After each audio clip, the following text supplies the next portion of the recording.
Morien, the undead king, remains locked in his prison tower below the city of Talus. Our heroes braved the massive graveyard known as the Necropolis, entered a mausoleum, and disrupted the magic around a Lacian gate. With the gate now secure, Morien's efforts to return to the city have been badly hindered. Fighting undead, being whisked away to a realm of dark, grinding chains, and sealing the gate, the heroes performed admirably. Except for breaking the one rule of the Necropolis, never remain there after dark. As the sun set, an undead champion appeared and attacked the party with deadly speed. Huge skeletons and waves of undead swarmed the mausoleum. With the blinding magic from the locket given by the elven lady Glennerin, the heroes fled to safety.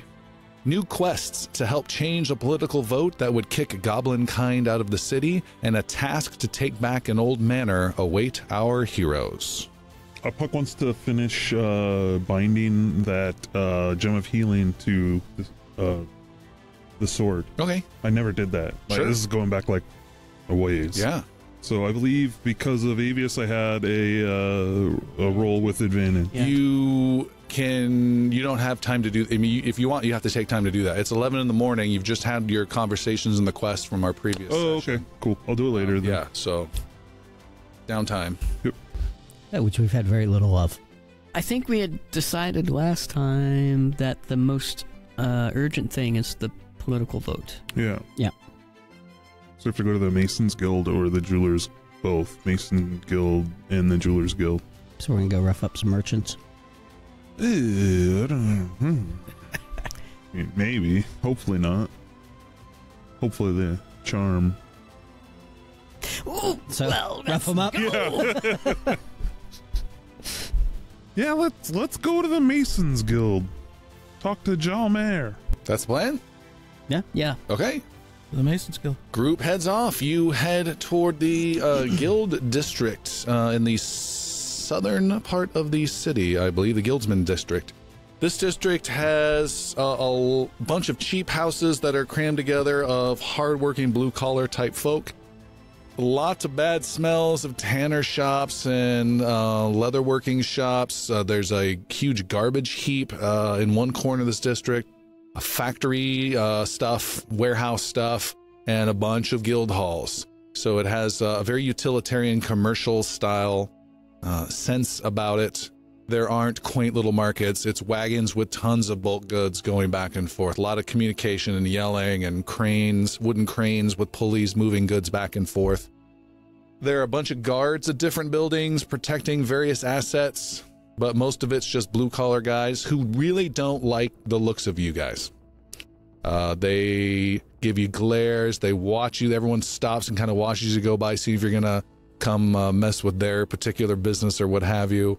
It's not necessarily like a welcoming environment. You have this frilly halfling rill with a lute just going la la la. I mean, you don't fit in with these brusque union type guys. Battle March. La la la la la. You got this weird robed wizard whose thighs keep coming out of his robe. I mean, it's not a match. Big, strong, meaty thighs. Made in heaven. And the one who gets the most looks of all and sneers is, of course, our beloved Puck. Yeah. The constant racism towards him. It's more evident here than you've seen before. Nothing overtly anyone saying anything, but you can just see him watching you. And they see you've also got weapons, so they don't cause too much trouble.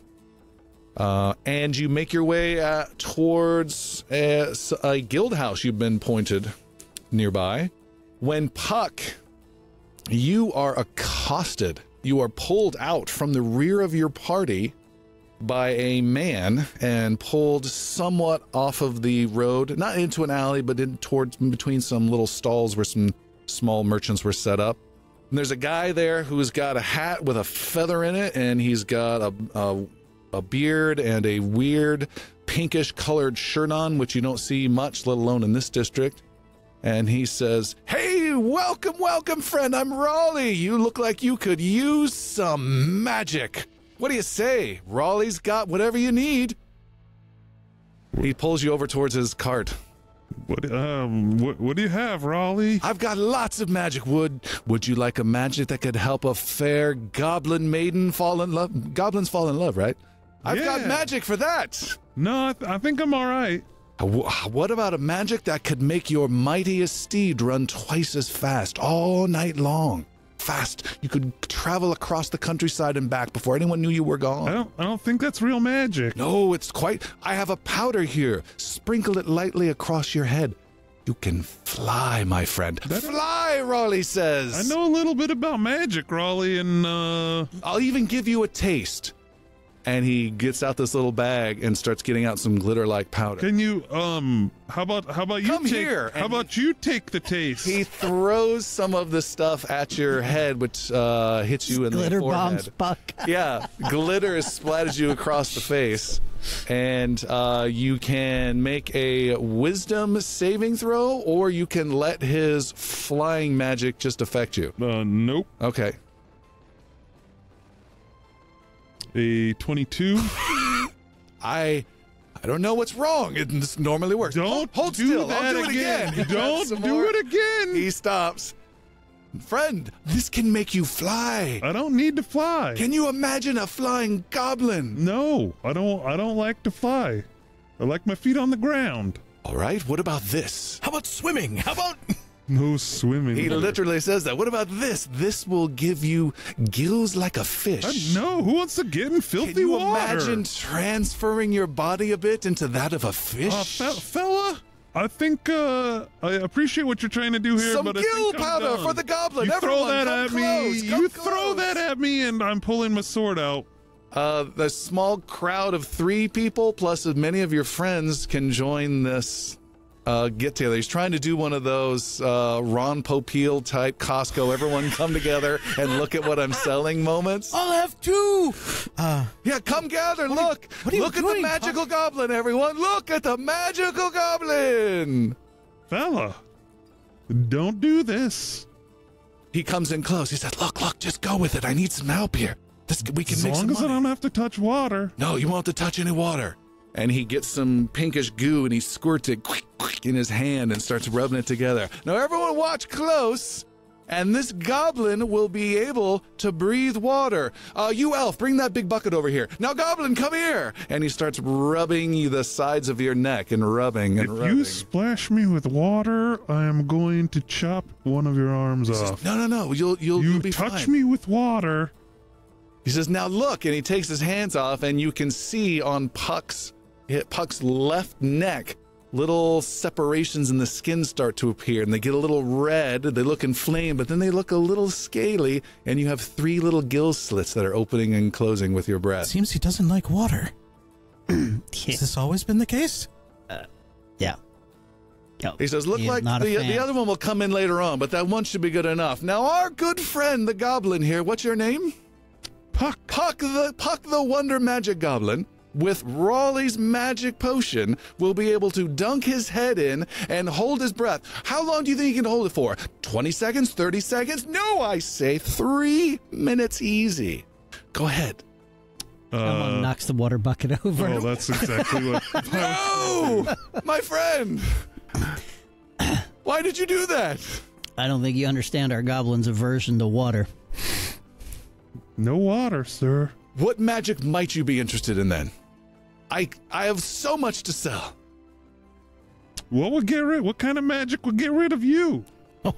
Oh. Invisibility, then! He says, well, apparently magic doesn't suit goblins at all. How about you, sir? Pointing to the halfling bard. Oh, yes. I love magic. Would you like to experience some magic? Some magic and showmanship? No, wait. The bucket is empty. Hold. I got excited. Now, we have a stout halfling here. Good size, good strong nature, but a halfling, I'm sure, would love to see the world from a different height. And he takes a potion, and it's a small, thin vial, and there's some weird glittery stuff at the bottom of this clear liquid. And you just start shaking it like Italian dressing. He pulls out the Pours it over stopper and says, here, drink this. And he's trying to force it down your mouth. Okay. You drink it. He does. You start to feel strange and tingling sensations and then your right foot starts to grow, and your right leg starts to grow. We did get some of this for Olgrim. Your stump grows. What? No. Your left leg starts to grow, and you start gaining an inch and an inch. But What's happening? your clothes are not growing with you, so you're kind of hulking, and your boot starts to split, and you hear this tearing type noise.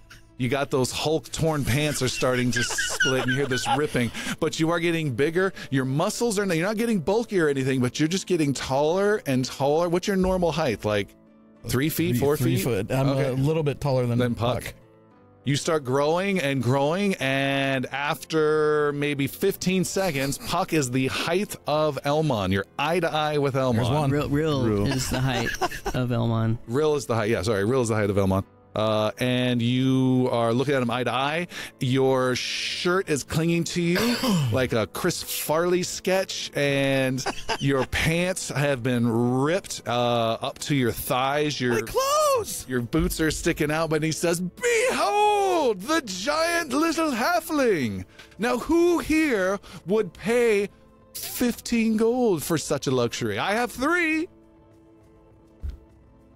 My clothes! You, sir! What are you going to do about my clothes? Ignoring Rill, pointing to you, Elmon. Elmon's just been making sure, like that nobody's like trying to pickpocket us or anything. My penis? No, my penis is great. No, I will keep the potion. Hey, instantly gold clatters at this guy's feet. Halfling, nothing. 3, you said? It's a fulling. Warning: if halfling condition persists for more than 4 hours, you consult a cleric. Elmon, you don't want anything. What? And you, sir?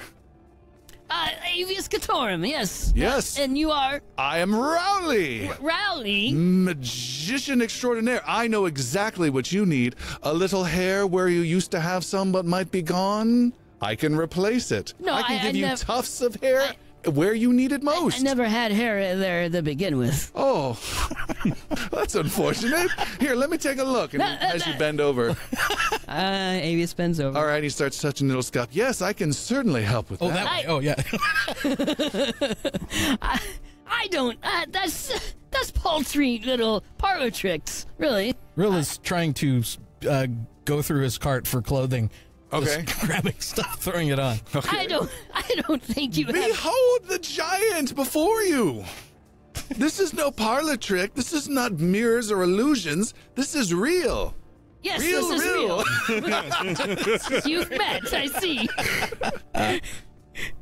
But here, no, seriously. Eat these 3 berries, and you will have lush hair like you haven't had since you were a young, strapping man. I've never been young and strapping. I was born 104. You should have seen my mother. He gives you 3 purple berries and says, I have a bushel of these. You can have them for only 60 gold, and you get the first 3 completely free. No. You will come back, I guarantee you, good sir. Raleigh has everything. Raleigh knows all. I have it. Really? Crackers? Yes, crackers. No crackers. Oh, well, then I'm not interested. I will take one. I will take a potion of 15 gold. You're taking a growth potion? Growth potion, yes. All right, you have a growth potion for 15 gold. Your current growth potion effect has not worn off. Cursed growth. It will never be the same again. Show me your list. What other kinds of items do you have, and what do they do? I have a potion that can turn a normal animal into a ferocious beast. Perhaps you'd like to turn little Kitty into a home defender? No, I have one of those. What else? I have a device that lets you scale a wall with ease. It looks like a simple piece of wood with rope, but with the simple word, it can turn into a ladder. What else? That's about it.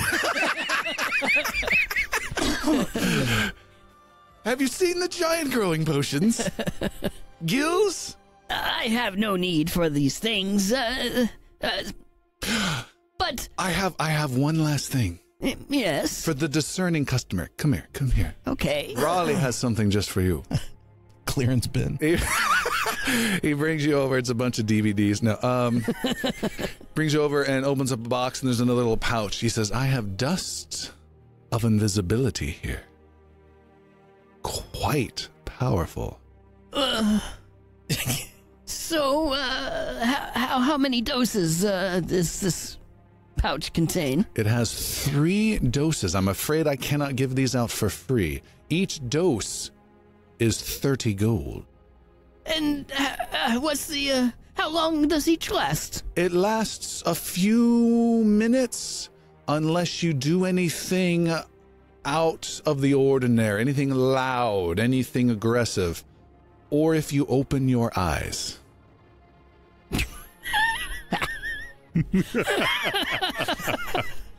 Oh. No, never mind. Come back again, sir. I'm sure we'll have more the next time we meet. Yes, maybe. What about you, Elvin, sir? What can Raleigh Elmon do just for shakes you? his head. No. The crowd, the other 2 people that came walking Raleigh, by, they're not interested and they walk away. What is it we can do for you? You can Does buy. this wear off? I'm sure at some point it does. You can buy some of my excellent goods. I am always here to. Where do you procure your goods? I'm afraid I must keep that secret to myself. There has to be something I can do for the likes of you. What if I commission you to do something for me? What do you have in mind? I'm in the market for some magical bracers of shielding. I think I can maybe get my hands on something like that, yes. Okay, Where can I find you? the Middle Hawks. Where is Don't that? tell him where we live. I don't know the place. Oh, never mind then. Oh, I'm here in the Gilsman district all the time. Then we shall find you. How about next Tuesday? Of course. Very good. Everyone knows Tuesday's Bracer Day. Why, just down the street, there's a shop. Someone just bought my last one. Maybe you get a little of that invisible potion. But it doesn't work if you open your eyes, Puck. That just Maybe seems... have a little goblin friend walk in and distract the shopkeeper. You're welcome to buy some there. No. I have ways to invisible myself without a potion. Oh. That's technical speak. Well, hey, Raleigh, roly-poly, how do I get this damned, gill off my neck? Oh, I get small again. I have a magic canceling potion. Only 40 gold. Jesus. I'll cut it off for free. I've seen you work with the sword. No thanks. He said, but don't worry, friend. It'll go away in a few days. You'll be good as new. Puck does not seem amused. No. What about my friend here? The giant halfling? Yeah. A fooling. He'll be right as rain in a few moments, I'm sure. What if he's not? If you bought some, yes, sir. Money back guarantee. Would that canceling powder work on him as well? Of course. 40 gold seems a little steep since you forced this on both of us. Oh, it's the market rate, I assure you. Not today, it's not. Do you want to make a persuasion roll or an intimidation roll? Yeah. What do you want to do, Gilly? I'll make a thorn whip roll. I'll do intimidation. All right. An 8. He didn't do good, but he got a 10. He's like, nope, sorry, friend, 40 gold. I can't part with it for less than that. You want to pay some gold, or are you getting done with this? I'm done for now. All right. The group heads off. You arrive at a Mason's Guild. It has the words on a sign outside. It is a huge guild house of 3 stories. It is obviously made of stone, good solid construction. There are a bunch of cut stone that are being unloaded from a warehouse type section attached to it by a bunch of guys, and they all kind of watch you concerned as you come in. Avius takes a close eye at the guild's symbol up there. It's coat of arms or whatever. It's a what is it, that mallet type, stone mallet type thing with a little chisel type sign. That's all it is. So illiterate people can easily see it. Avius, what if I drink the other one? Oh, real. Oh, God. I'm liking the view from up here. Elmon, you've been fairly perceptive. Go ahead and make an investigation roll, actually. Alrighty. 17. That's not too bad for what I had in mind. You do notice, you believe, in the time of the conversation with Raleigh and the time, a few minutes it took you to walk here, that Rill has gotten just a little bit bigger. All right, I don't mention that at this time. All right. Did Rill find any clothes? But I stole some from the wagon, but at some point I'm going to realize this. You have found all you were able to steal was a long cloak. So you got yourself wrapped up around in that. Flasher. All right. I do keep an eye on it, but Is it a Holocaust like, cloak? you know, I 'cause feel hot. I feel like I'm not sure whether I'm imagining it or not All at right. this point. I am so. the Dread Pirate Brothers. There will be no survivors.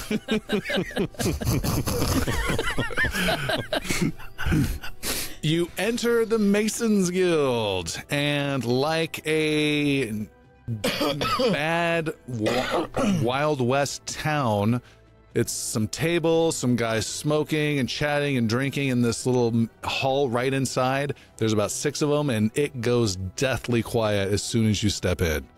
And drinks stop, some fork hits the table, and everyone just turns and looks at these armed, weird strangers.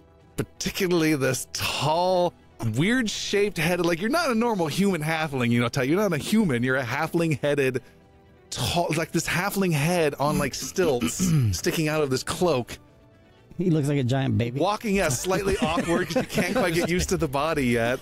And then you've got this goblin just trying to pretend to hold one side of his neck covered as well.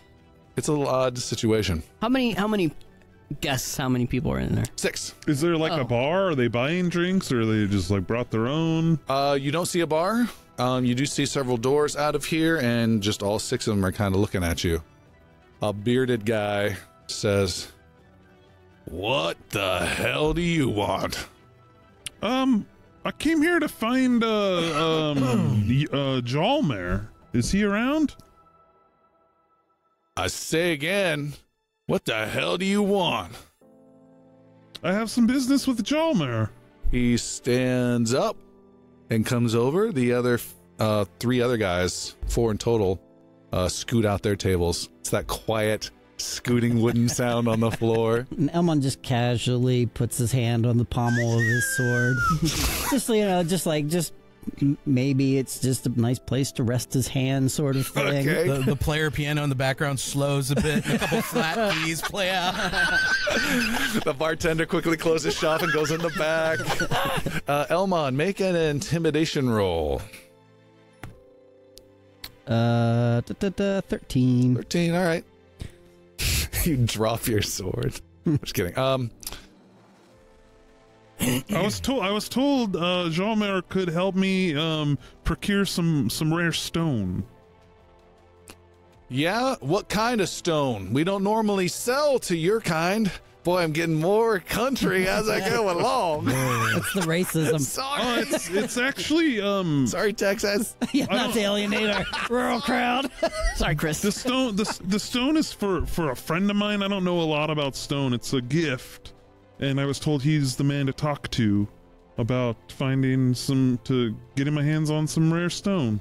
Make a good persuasion roll, please. Natural 20. That's a good one. That's a good one. Wow. You said stone?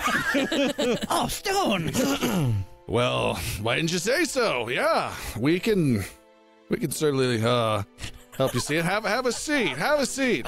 Oh, would you like something to drink? I'm fine. Get these guys something to drink. I think you broke his game. I was totally ready to kick your asses out right there. That was crazy. A couple guys quickly scatter off to some room, and you hear him pouring some drinks real fast. He says, "I'll go talk to the man. I'll be back."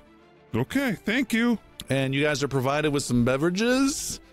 People continue to just watch you. The guys bringing you drinks, bring them quickly, and then go away from your table. Did you do something to these people? I thought for sure we were in trouble. I showed them a little bit of Goblin Force. I'm very impressed. I have a lot to learn from you, Mr. Park. Wait, why am I growing still? Fuck, you can't help but keep fingering that gill slit. Yeah. You know you shouldn't, but it feels so good. I understand. It goes from one finger to two. And when he thinks you're being idiot, he just goes blah, blah, blah, blah, blah.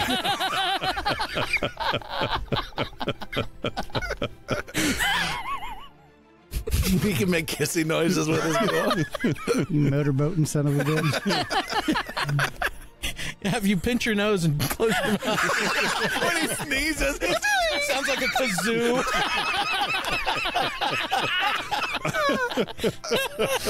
oh, dear. Good times. I play the puck He now. always has a harmonica with him at all times.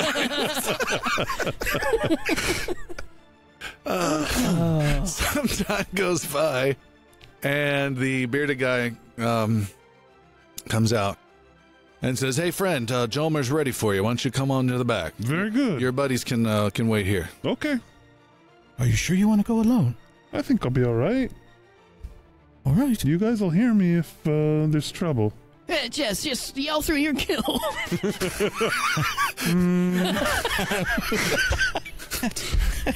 That's a key in D, I think. If they cover your mouth, you're fine. I'll keep that in mind, wizard. All right, Puck, you are escorted by the bearded guy through a door down a wide-ish hall, again with some pretty nice, sturdy stonework. They put some time into this guild hall. Elmon, actually, I want you to make another investigation roll for me. 12. Oh, never mind. I'm better at that. Puck, you were taken into a big set of double doors. The door opens up, and you are taken into a meeting room. There you see a dark-haired, bearded guy who is eating some food. He's got a lot of fruit in front of him, some very expensive-looking meats. This room looks pretty expensive as well. There's pictures of different portraits of different structures that they've worked on over the years, but the paintings are really nice. The frames are gilded in silver. It's not quite what you're expecting. You might expect some of this in a more richer guild hall than these guys, so it stands out a little bit. Okay. The guy is gorging on this food, kind of draped across this plush chair with red pillows and armrests that are padded. Again, not fitting the rest of the style. And he looks up and says, "So you've got some business with us?" Yeah, I'm looking for some rare stones. "For what construction purpose?" I don't, you have to excuse me, I don't know a lot about stones, but one of my good friends, it's a gift for him. The doors are closed behind. You see there are two armed men that look quite dangerous. They are armored in leather armor. They have swords that look imposing. Maybe one of them has a fishing rod, which really scares you at this point. No, just kidding. They've got swords out, and they're just there on protective guard duty, and they're watching you very closely. Yeah, just, I heard from a friend that you are the person to talk to for acquiring rare stones. I can acquire stones, yeah. What size? Shapes. Not too big. My friend's kind of likes to noodle around with them. Maybe he might do some polishing or maybe even some carving out of them. So maybe something,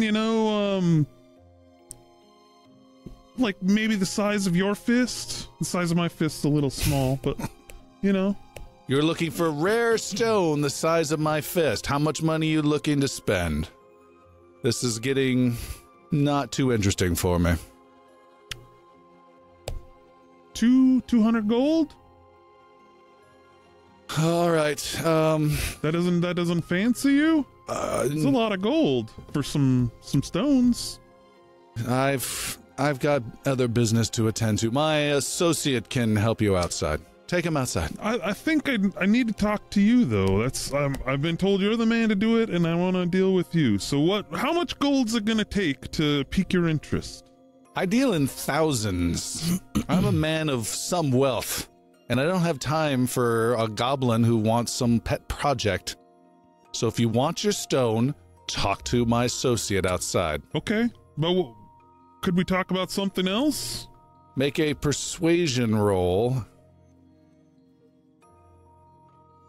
I'm gonna double down on the 20. Natural one. Wow. You're getting somebody in trouble. The guy that brought you in is getting fired. Can we talk about something else, you dragon flap bastard?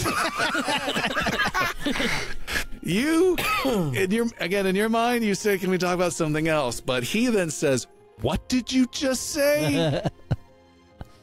You come in here and talk to me like that? No, sir. I mean you no harm. What? Get him out.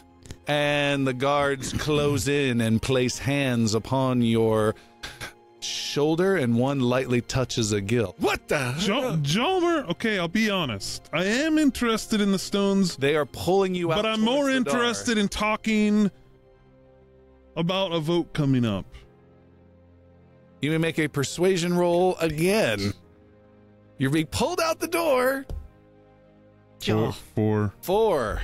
And the door closes as he bites into a big strawberry draped across his chair. The guards drag you out. You see Puck is being dragged. He went in amazingly well. He's being dragged out like some drunk guy at a frat party. And you are tossed into a chair next to your friends. The original bearded guy is there. He says, yeah, we can make out some deal. You said 200 gold. I can manage some nice stone for that. Okay. Price. I never caught your name, sir. I have to look up my name. Sharv. Sharv, that's a good name. So what kind of stone do you recommend for a hobbyist?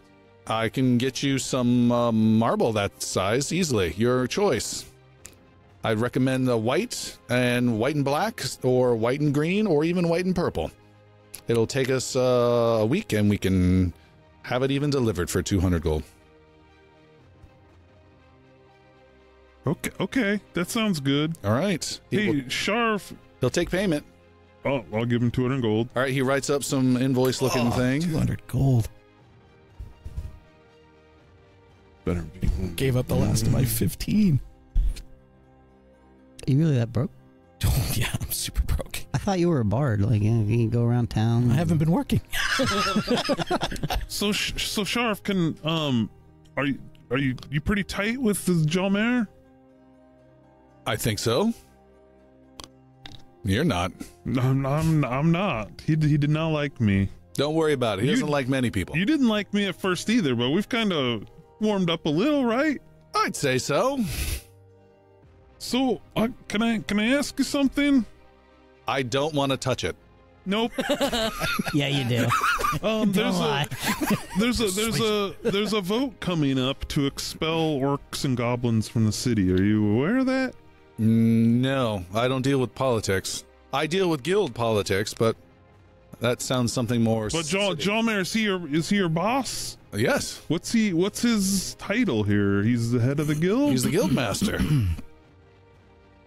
I really don't want, for obvious reasons, but even more than obvious, I don't want this vote to go through.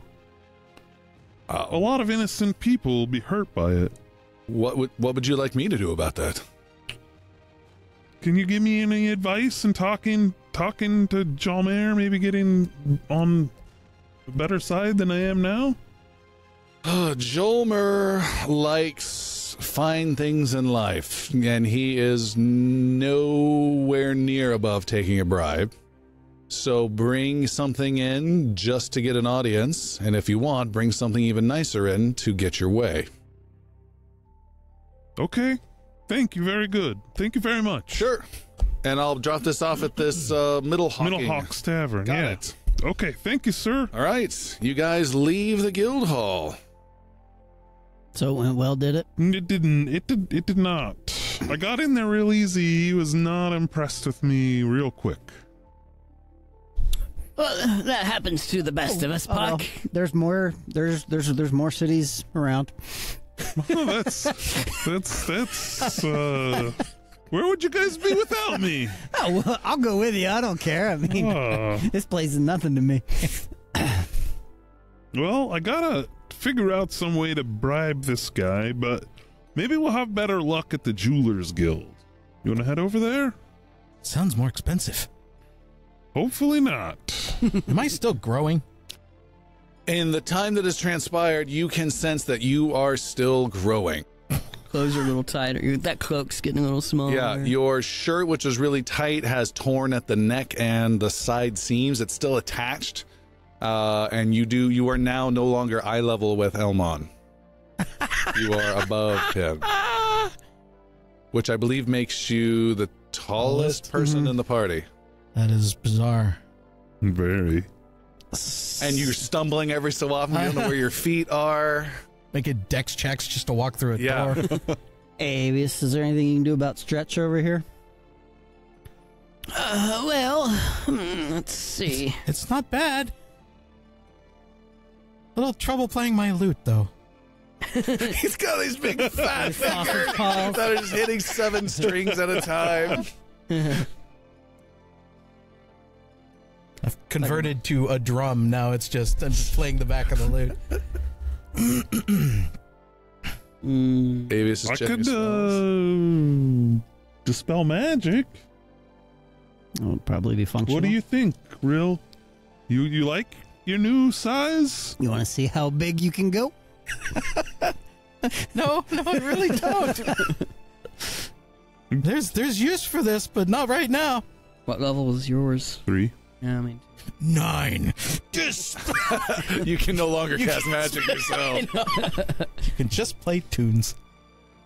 Yeah, well, yes, Puck is right. That's about the only thing we could do in this situation. I mean, you could play it out, so to speak. Or we go back and find that shyster and get And beat that powder out of him. yeah. Well, You could probably scare him pretty worried easy. about the clothes. It's true that magical gear will adjust to your size. Over time, yes. Do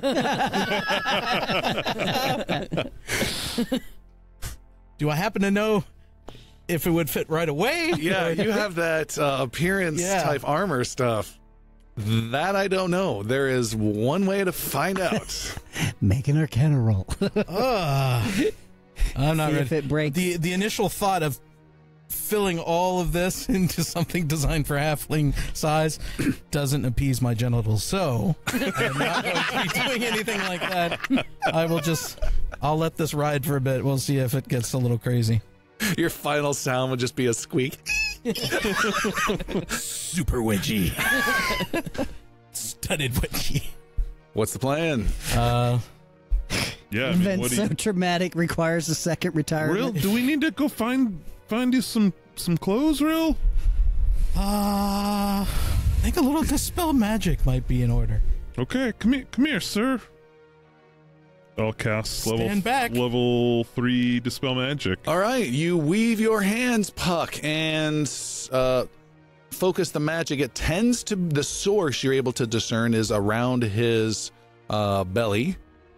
And you weave your hands and go around the sides of him, and you can immediately see the effects of your spell, Dispel Magic, taking hold as his shoulders start to shrink in a little bit.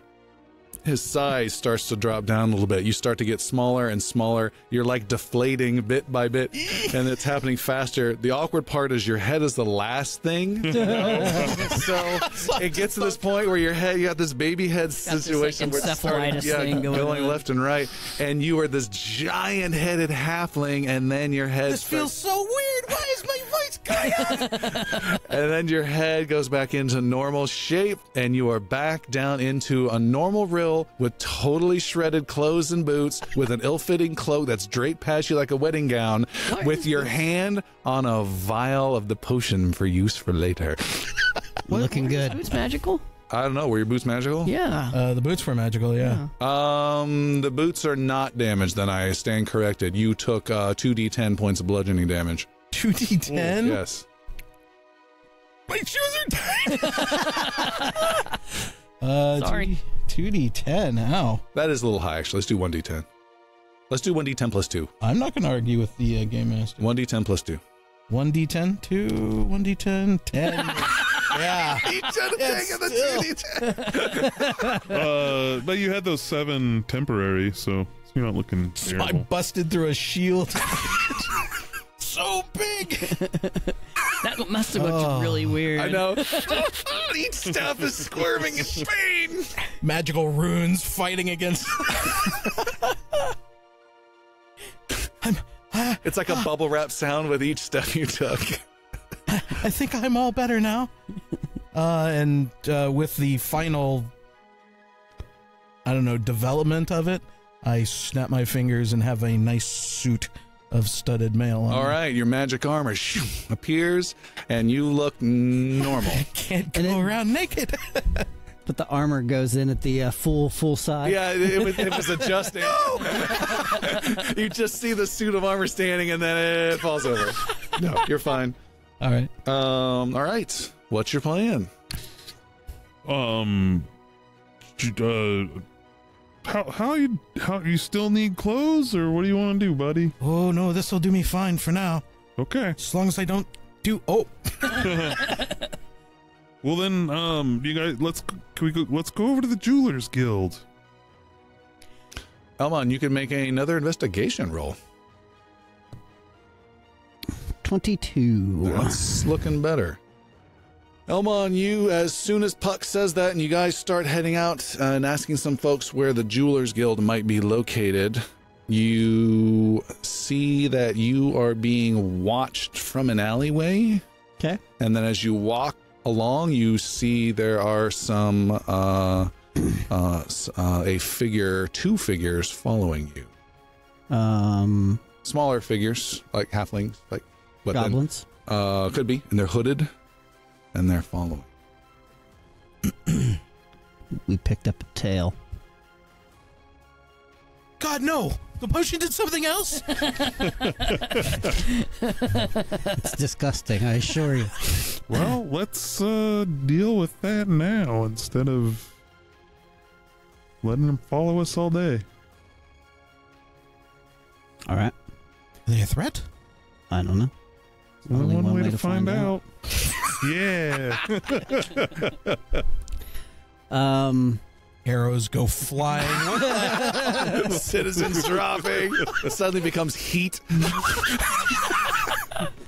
Let's round this corner right up ahead and Okay. All right, you round a corner and you wait a little bit, and two figures come right around. And they stop and immediately try and run. snatch one of them. You grab one, and you hear a voice call out from underneath the hood. I'm Heek. Oh. And it's a goblin fellow. What are you guys doing? Spilled across the ground is another one known as Strats.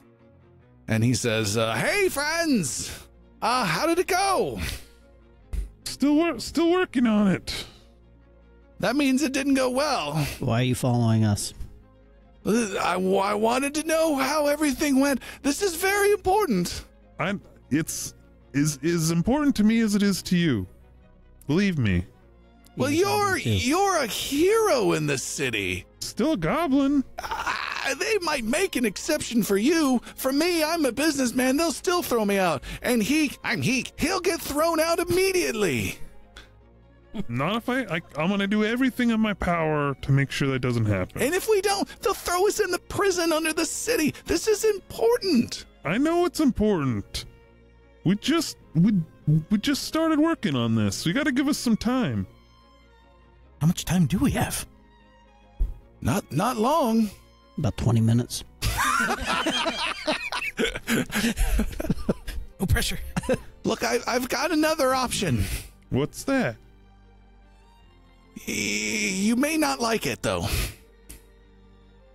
If it involves a bogleg, he loves it. We've got it in. I keep hearing about these bug legs. Don't worry about it, Real. So what? These guys like to gossip. What option? What are you talking about? I mentioned the 2 votes that might be easily swayed. If you're having trouble with those, there's 2 more, one of which I know could easily have the vote swayed, but you'd have to apply some pressure. Who's that? That's the Ironworkers Guild, the Guild House of Iron.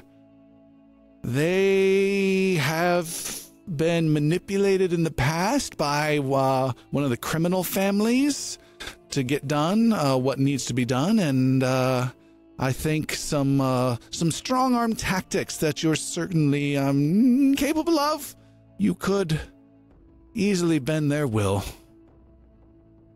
Who's the guild master there? I don't know his name. It starts with an I. The Masons you just went, those you don't want to threaten, they're with the crime families. You don't want to go that route with them. But Ironworkers, I think you could. And what about the Jewelers Guild? Yes, the jewelers. I don't know much about them. So we need 2 votes total? I think 2 votes will sway it. It's votes for different guild houses, and then 1 vote for each of the noble houses. And I think from what I've been told, and I'm getting information, we just need a handful of votes. Okay. Well, thank you for the information. Are you still going to follow us? You still don't trust us? I mean, Elmon's like shaking his head like, no, you're not going to follow us. Elmon, you can make a persuasion intimidation roll. God damn it. Not very intimidating at an 8. With an 8, he says, like, oh, you. He says, we'll check in from time to time. No. All I'm saying is you following us, people see that, and no offense, Yeah, we're all goblins here, but it may not help our case. Make a persuasion roll with advantage. You've got a point there. That makes sense. But how much is one? What'd you roll? But not that much sense. 6. But we really need to keep an eye on our interests. How about, can you go back to the Middle Hawks, talk to the dwarf there? Either dwarf, and they'll keep you entertained. They'll feed you and keep you in drinks. And you're going to come right back and tell me how you did? As soon as we figure it out, I'll come and find you. All right, Heek. I'm Heek. Come with me. We're going to Middle Hops. Before you leave, where's your other friend, Carm? He's not going to be following us or anything, is he? Carm! Carm comes out from behind another alleyway. Carm, we're going to Middle Hawks. And all 3 goblins walk away, look back over their shoulder, and they keep on going when they see Elmon glaring at them. See you later, buddies. So when Harm rolled the critical success. He got called out. He's above you, like wedged in the alleyway. Tom Cruise in it, Mission Impossible. So what inn do you guys want to move to now? They're all right. We have, Avius has that letter from Yes. Yeah. Maleel. Mm-hmm. Yeah. Okay. Let's go talk to the Jewelers Guild. Yes, I'm all for that. You like jewels, I right? love jewels. He's a half. I have some jewels you might be interested in, Real. Oh, show me. You've seen them already. I'll call you out anytime. Show him your jewels, Avius. Come over here behind this barrel, Real. Real does not follow you. So well He polished. can't see, cast detect trap. To detect predator. So yeah, off to the Jewelers Guild. All right. You guys head towards the Jewelers Guild. Big chunk marked out for the episode. You have to walk some distance. The Jewelers Guild is not located in this district. It's in a nicer part of town. So nice that you guys take the long road that kind of splits the midsection of the city of Tallis and head up vertically into Old Town, where the administrative stuff is and the older type buildings, and follow that road straight up towards the Noble District, where you have never been before in your lives here in the city. Mm-hmm. Between you and the Noble District is a place, a huge, oversized, unnecessary fortress called Dalengard.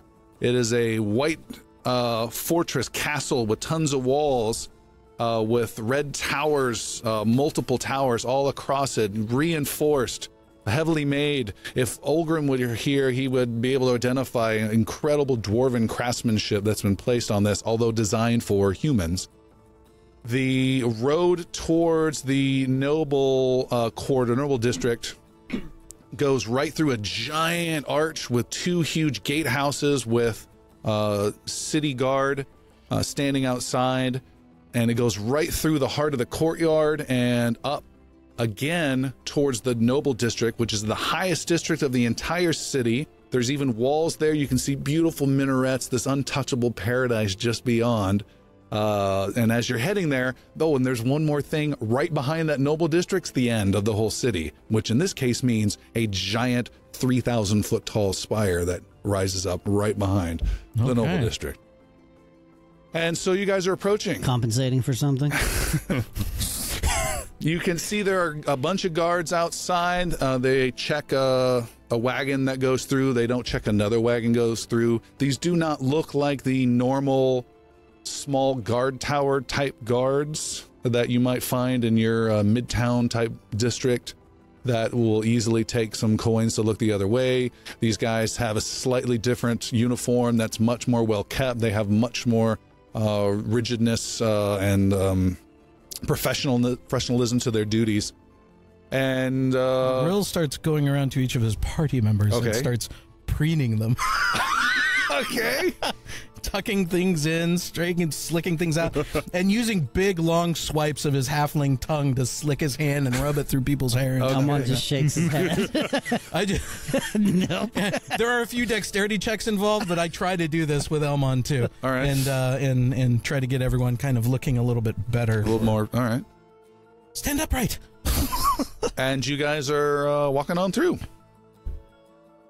You get... Maybe the first of you gets underneath the arch as you're walking on through, and a guard just says, no, and he walks right over to you. Where do you think the likes of you are going? Yes, hello, Avius Catorum.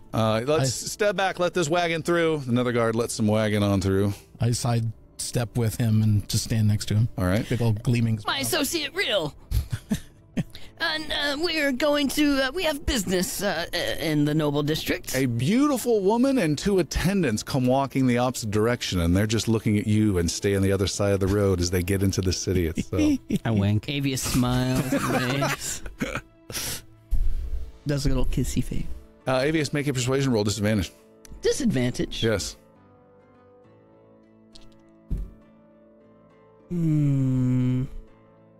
I think that's a 7. Okay. That woman does not respond well at all, and she quickly hurries away. Oh, my.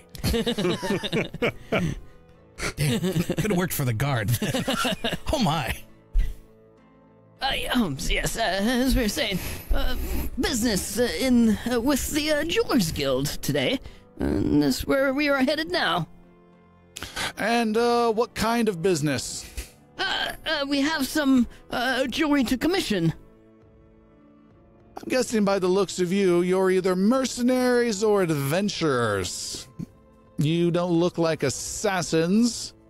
You don't particularly look like bodyguards. I don't understand why mercenaries or adventurers would have business in a jeweler's guild. We are personal confidants of the House of Abenar. You are. Yes. Make a persuasion roll, disadvantage. Disadvantage? 11. 11. Nope. Avius pulls out the letter. And what's this? Letter stating such. He takes out the letter and... I keep a hold of it. I just okay. roll it and show it to him. He starts reading it. Oh, to be accorded the services of, due the respect of, excellent work for. All right.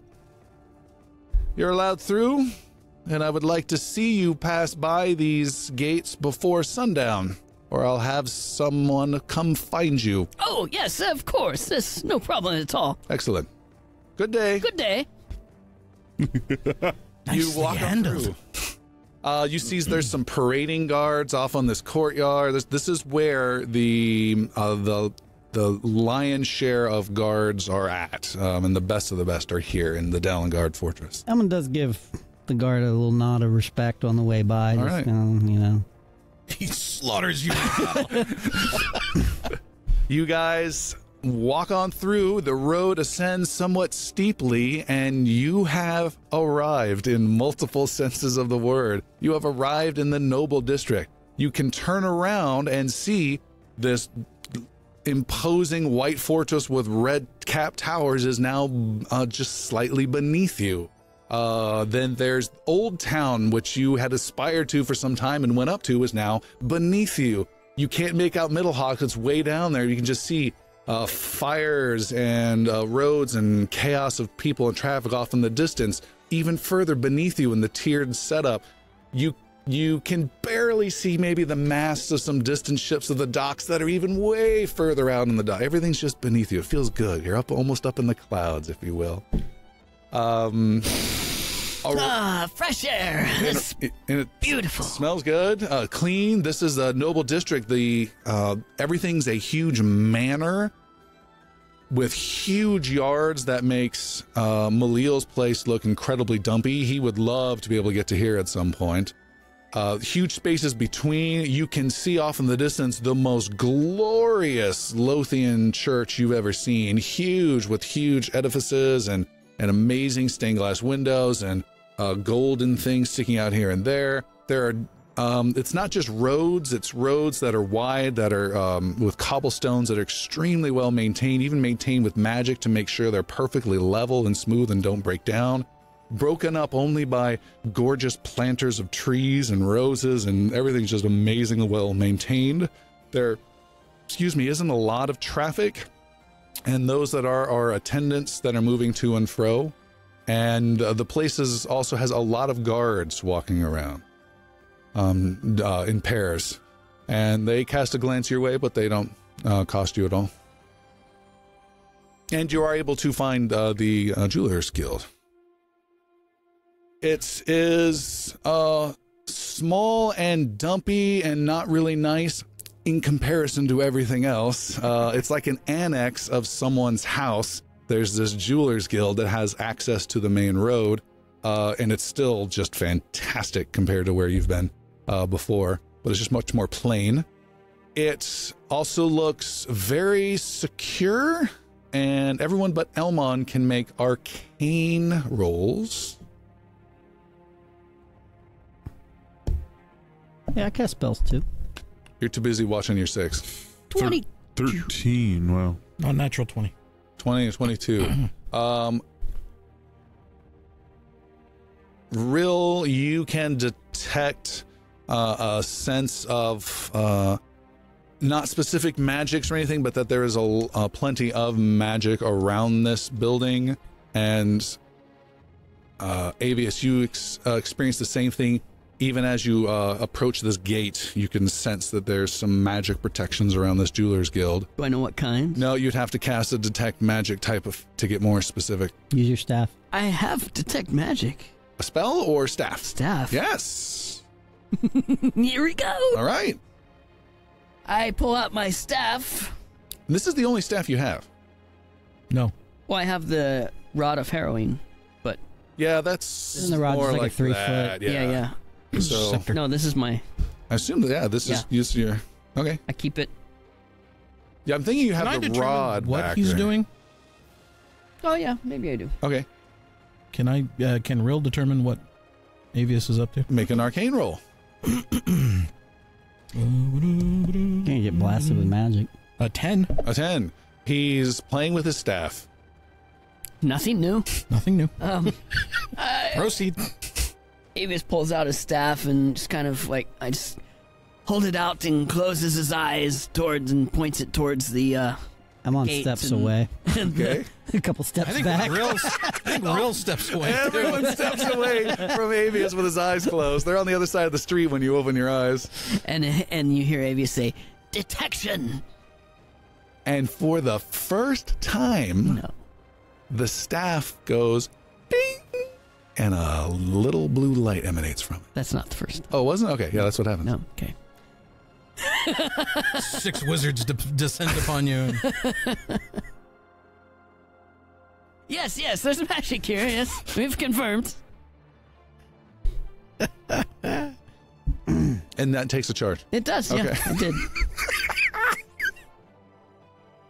One day its use will be clear.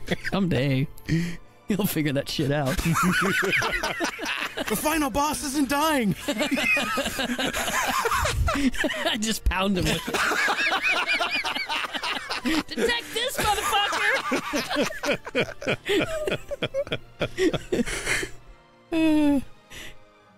Yeah. Go in.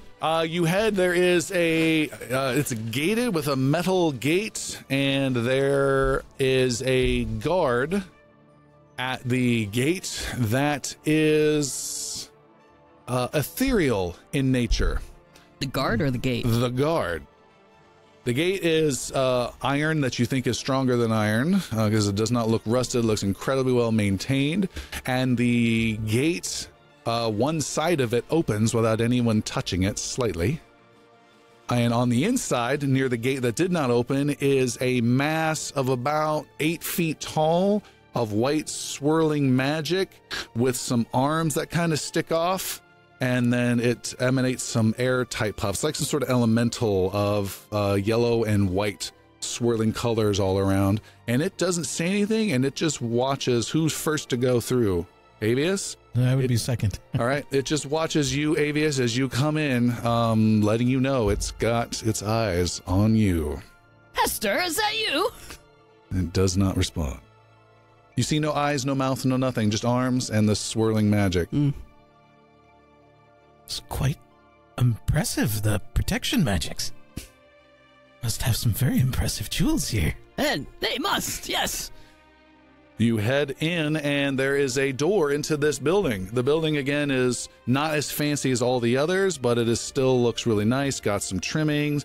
It has not expensive, but big outdoor jewels. I don't know. Does lawn services have such a thing? Lawn jewels? Lawn, everyone has lawn jewels. But instead of like some beautiful thing, it's like a dull red gem that's embedded every 5 feet in the molding on the roof type concept. Like a big geode type thing. Yeah. So it's not, it's expensive only in total mass. If you could get the whole thing out, it'd be worth like 50 gold. But there's a whole bunch of them that line up, and you are able to push open these doors that are heavy, and you go inside and are greeted by 3 robed wizard fellows. All of them youngish women, maybe 20 to 25. And they have kind of those thick robes, that bunch up around the collar to give like some little mass, cool little cold mass around the collar type vibe. And you can also sense as you step in, there is a field of magic behind them, a little force field in this foyer. And it's a great foyer with marbled tiles. There are statues on the sides. The statues are emblazoned with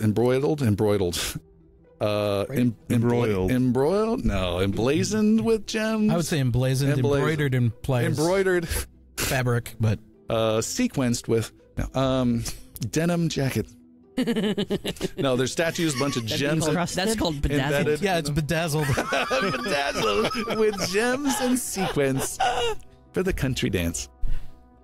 And there's a force field that cuts this entryway in half. In between you and the force field, though, on your side are these three young ladies. And two of them are casting spells at you as you enter. Rill is wincing already. I know. I gotta throw down. The middle one says, "How can we help you, gentlemen?" This easy on the spells there, my dear. Hello. They cast some spells, yeah. I'll even let everyone make an arcane roll. Are you serious? Natural 20. Natural 1. Oh, A natural 1. You got a natural 1 too? No, I got an 8. okay. I got 3. My erection falls. Out of Oh, they're girls. If I may, Yes? I'd like to interject on behalf of his roll. Okay. So what's happening here? All right, so as you're standing there, Yes. the room seems to dim a bit. Oh, setting the mood. And a light blue mist starts to appear at your feet. And you casting magic there? I thought I had this taken care of. Sorry. light blue mist appears. It's a flare up. And in front of you, close to you, is Rill. And he's looking away from you. The room fades to dark, and the vision beyond that appears utterly different and unnatural.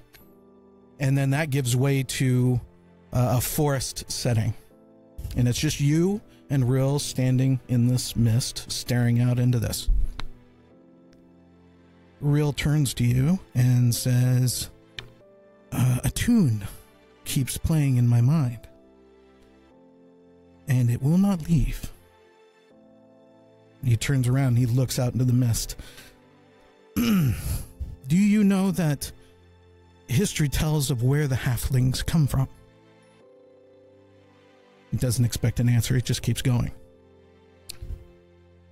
Story tells of how the halflings from the Feywild, long, long ago, when the elves lived, where other creatures of nature lived, where even Puck lived. Over time, they left and chose their own path. The halflings decided to stay, but in the adventure, or the desire to step out into the world, they chose a different way to leave the Feywild. And you can see the forest, and then kind of it pans downwards to the base of the forest, if you will. And you can see some halflings are sleeping soundly against the tree, and some are up and prancing about and playing normally. And Rill goes on to say that the way they chose to go was to envision themselves in the world that we know now. So, closing their eyes, they envision themselves in this place. It's something that's never quite escaped my mind, like a tune. And he turns to you and says, these are good memories to visit. And the mist fades away, and you can re-roll. Oh my God. That was Wow. awesome. So many questions. Mine is, do I get to game master again? Or am I now a player? That's better. He rolls a 1 again. It was Arcana. Arcana, yeah. 23. Woo! Nice. Nice to you. And actually, Rill has no recollection of what just happened. Avi's just... He just stares at you blankly, like waiting for just something. Stares at Real. All right. You sense very clearly they are casting a detect magic, pretty high level detect magic to know every single thing about magic on you and what you're casting and what kind of protections or maybe spells you have weirdly prepared that you're going to attack them with. Does the staff turn blue? No. No, only if I touch it.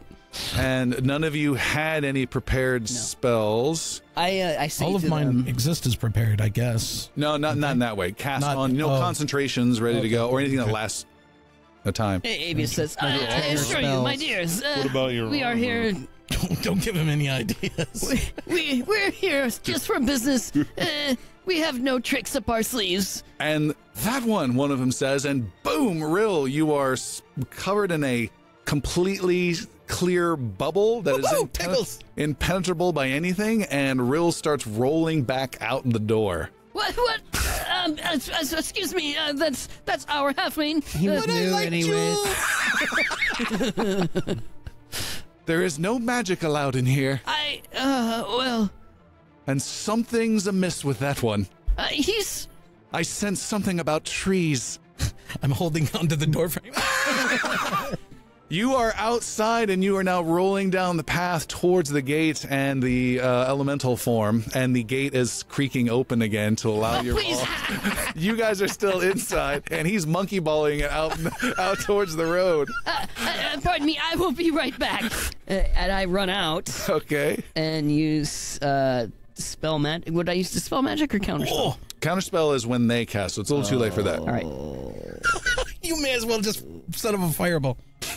I'm running out of the place, so that way. The door is closed behind you, Avius, and you may cast your dispel magic spell. What okay. level are you casting it at? 3. Okay. You need to. I don't know who they are. I don't know them. You need to roll a Yeah. D20. Can I see what he's doing? It's kind of hard. Make an investigation roll. Actually, I'm sorry, perception. You're not really paying attention. Option? Yeah. Quickly, just a quick one. Hold on, Avius doesn't count. 19. Yeah, you can see him. Yes, you're rolling. You can see him, and then you can see him, and then you can see him. Don't cast anything! It's fine, I'm fine, I'm okay. Okay. We'll see you later. Okay! Now, I said the streets were very level, but they're not perfectly level, and they all guide water down. No. Straight out of the noble And district. then all of a sudden, Marble Madness starts playing in the back. So Avius walks back. He goes down to Old Town, then down to Midtown. He falls off the 200-foot cliff into the docks. And just bobs there angrily. The gates, the doors are closed, leaving. So hold on, he's leaving Elmon and Puck inside. The three young ladies say, "State your business with the guild." We would like to talk to Grisaille. And what does this pertain to? We want to talk to her about some political leanings. Political leanings? Yes. And who might you be? I am Puck. This is Elmon Yabael. Do you not know Puck? I do The not. hero at the clock tower? The savior of the city of Talus? This is gonna Have you not heard of It's this? gonna kind of fall in a deception roll for Elmon. Elmon, go ahead and make a deception roll. Why? It's Natural 20. Yeah. not. It's kind of. I'm saying it's kind of. I mean, I'm exaggerating, so yeah, a little bit. Yeah. Regardless, Either natural way. 20. She says, no, I'm afraid I have. The other one says, oh, I have. Yes. the savior of the city. And we'll go speak with Grisaille. Please come in. And they walk through the force field. The door is quite closed in front of you, Avius. Hello? yeah, this Avius Katarum. Did you hear something, Puck? You can't hear anything once you get past the force field. Other than beautiful music. Just walk on through. I believe you forgot about me. Once you get outside the gate, it just goes, and you are outside this bubble, and you were upside down, unfortunately, at the time, and crumple awkwardly onto the smooth stones. It couldn't happen non-comedic. Graceful anything around here. Having a good sense as to what actually happened, I frustratedly walk over to a clothing shop. No, I can't do that. I have no money. Nope, I just sit and pout where I'm at. You do not have enough money for the clothing shops here. Now, metagaming it wise, with the ability he used on Avius, most players would say, hey, I got an ability, you can re-roll that. But no, Christopher, you had embellished with all this magic right as they're casting the tech magic. It wasn't a magic I thing, know, but it really kind of felt. It was kind of cool. It was It's cool. an amazing story. Puck and Elmon, you are led into a sitting chamber with a desk. There are glass cases around you, loaded with jewelry around little busts that are lit up by magical lights. It's the equivalent of a mall jewelry store type thing, but really nice. And the furniture is fantastic. There's murals on the wall that look gorgeous. This is really almost like a showroom for rich clientele. You guys are seated there. Two of the caster ladies are there, and one of them brings you some snacks and some water that tastes fantastic. There's also a suit of armor that's really nice and gem encrusted that watches your every move, which is a little alarming when you see it just move and grind a metal a little bit. There is no person within it. And after some time, as Elmon's got his face just filled chipmunked with hors d'oeuvres. Sounds like Elmon. Gulping water at the same time. This lady comes in wearing this nice gown. Her hands are clean and pure, but no jewelry on them, but her necklace is absolutely stunning. Purples and reds. It looks very, very expensive. She glides in a little quick into the room. She has no shoes on this marbled floor, so you don't hear anything, and she just glides in with her dress trailing behind her and sits upon this chair. She's got a kind of a long face, and she's got some strong eyes, and she looks at the both of you closely and says, I believe I've been told we have a hero with us today at the guild. We're both heroes. My friend here was boasting about me a little bit, but he's quite a marksman. He won the tournament a few weeks ago, actually, at the Founders Festival. Founders Day. Is that so? It is. And yeah, I presume you're Grisaille? I am. Grisaille, this is Elmon Yabael, and I am Puck. And Puck is a savior of the city from when the giant spider attacked the lower districts that I imagine, likes of yourself, do not frequently travel. Won't you let me in? He's out the window. You say that, Elmon, as you wipe off food bits from your come on. your face. Dust stuff off of you. It's a pleasure to meet you. It's likewise. So we're here. She motions to the two ladies who leave. We're here on a little bit of. Oh shoot! Totally forgot. Sorry. Go back. Totally forgot. Who just went through the force field? Puck and Elmon. Yeah. You guys need to make arcane rolls. 8. 11. 11. Elmon, you have lost the ability to cast any magic. Okay. Puck, you have lost the ability to cast any magic except for level 1 spells. Okay. So it was a very weird, disorienting experience. You don't know how long it's going to last, and it is unsettling. Okay. That was the effect of the force field. In case that affects your negotiations in any way, there you No. I mean, I was... So much Thorn whip! I mean, I wasn't exactly going to cast go. Hunter's Mark on her. Hunter's Mark or Spiky Growth. I just want to know where you're at all the time. I like you. Arrow. Grisail, we are here on a bit of business today, and I'm hoping you'll help us. There's a vote coming up. I'm sure you're aware of it. To expel people of my kind, goblins, from the city. Oh, yes. And I want to plead my case to you to maybe get you to vote in favor of not expelling them. I don't normally meet people, especially those I don't know, regarding politics. Make a persuasion roll, Puck.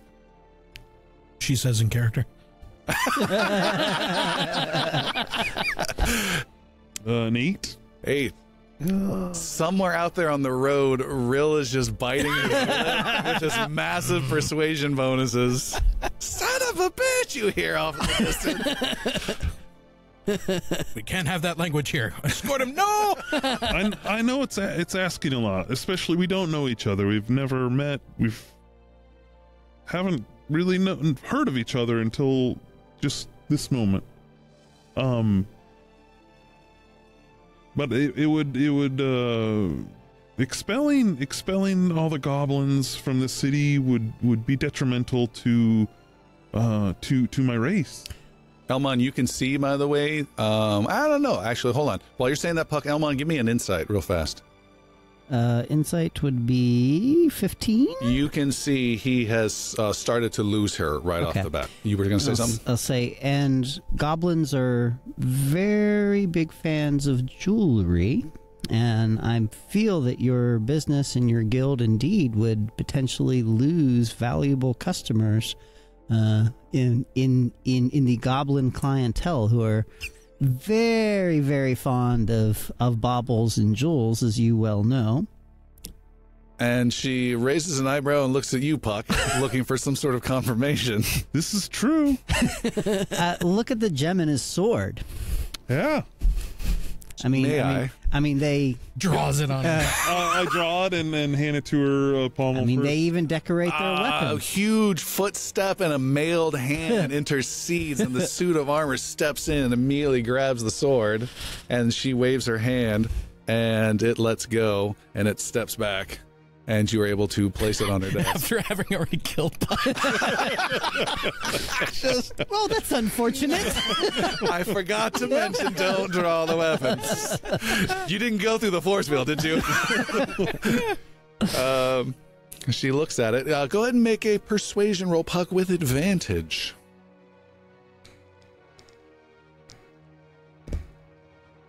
An 11. She takes a look at it and says, "Yeah, perhaps there is something to this affecting our guild, but there are other matters than just my guild. My responsibility to my city is important." Isn't Tullus from part of the reason why we're here is because of how welcoming Tullus is to those of other than humankind? And that's been a hallmark and part of the whole success of the city. And, you know, the foundation of this whole city is built on the openness of bringing in those who are otherwise not welcome. And I believe it would be a great detriment to the business, and the, whole impact on the city would be negative, and people would leave, and would negatively impact the city as well as your business.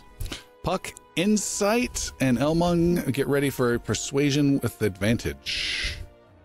My God, I've done something right for once. 20, non-natural. You can sense that Elmon has totally keyed in on a very sensitive spot with her about the inclusion in a good way. Persuasion with advantage? With advantage. Fuck me. 13. 13. And does not seem particularly swayed by it. You can see she kind of rises and then just like, There is an army, not a rumored army, but an army out there of orcs and ettins and ogres, or so our scouts have said, and they don't pose an immediate threat to our city and may very well not pose any threat, but there are people who are concerned, and rightfully so, that some humanoids may be spies for such an army, and that's not something we would like in the city. I agree with you. There are orcs and even goblins who might pose a threat, but there's also numerous goblins and orcs who are innocent. Just like with any other race, you have the good and the bad. We have ourselves, Puck and I, and our companions who are outside at the moment, have fought against chaos cultists who are humans, and we've found more bad humans than I have bad goblins in my time here in the city. I have found every goblin here within the city walls to be of surprisingly good character. Other goblins, not this one. I knew this one was good. I'm geek. And although I've had very limited dealings with the orcs, I am sure the same is for them. And it would be a shame to lose such varied and diverse creatures as these in the city who add value and ingenuity. Goblins are very ingenious peoples who again must have jewels. You see her nodding in agreement with what you say, but there's also this conflicted, furrowed brow.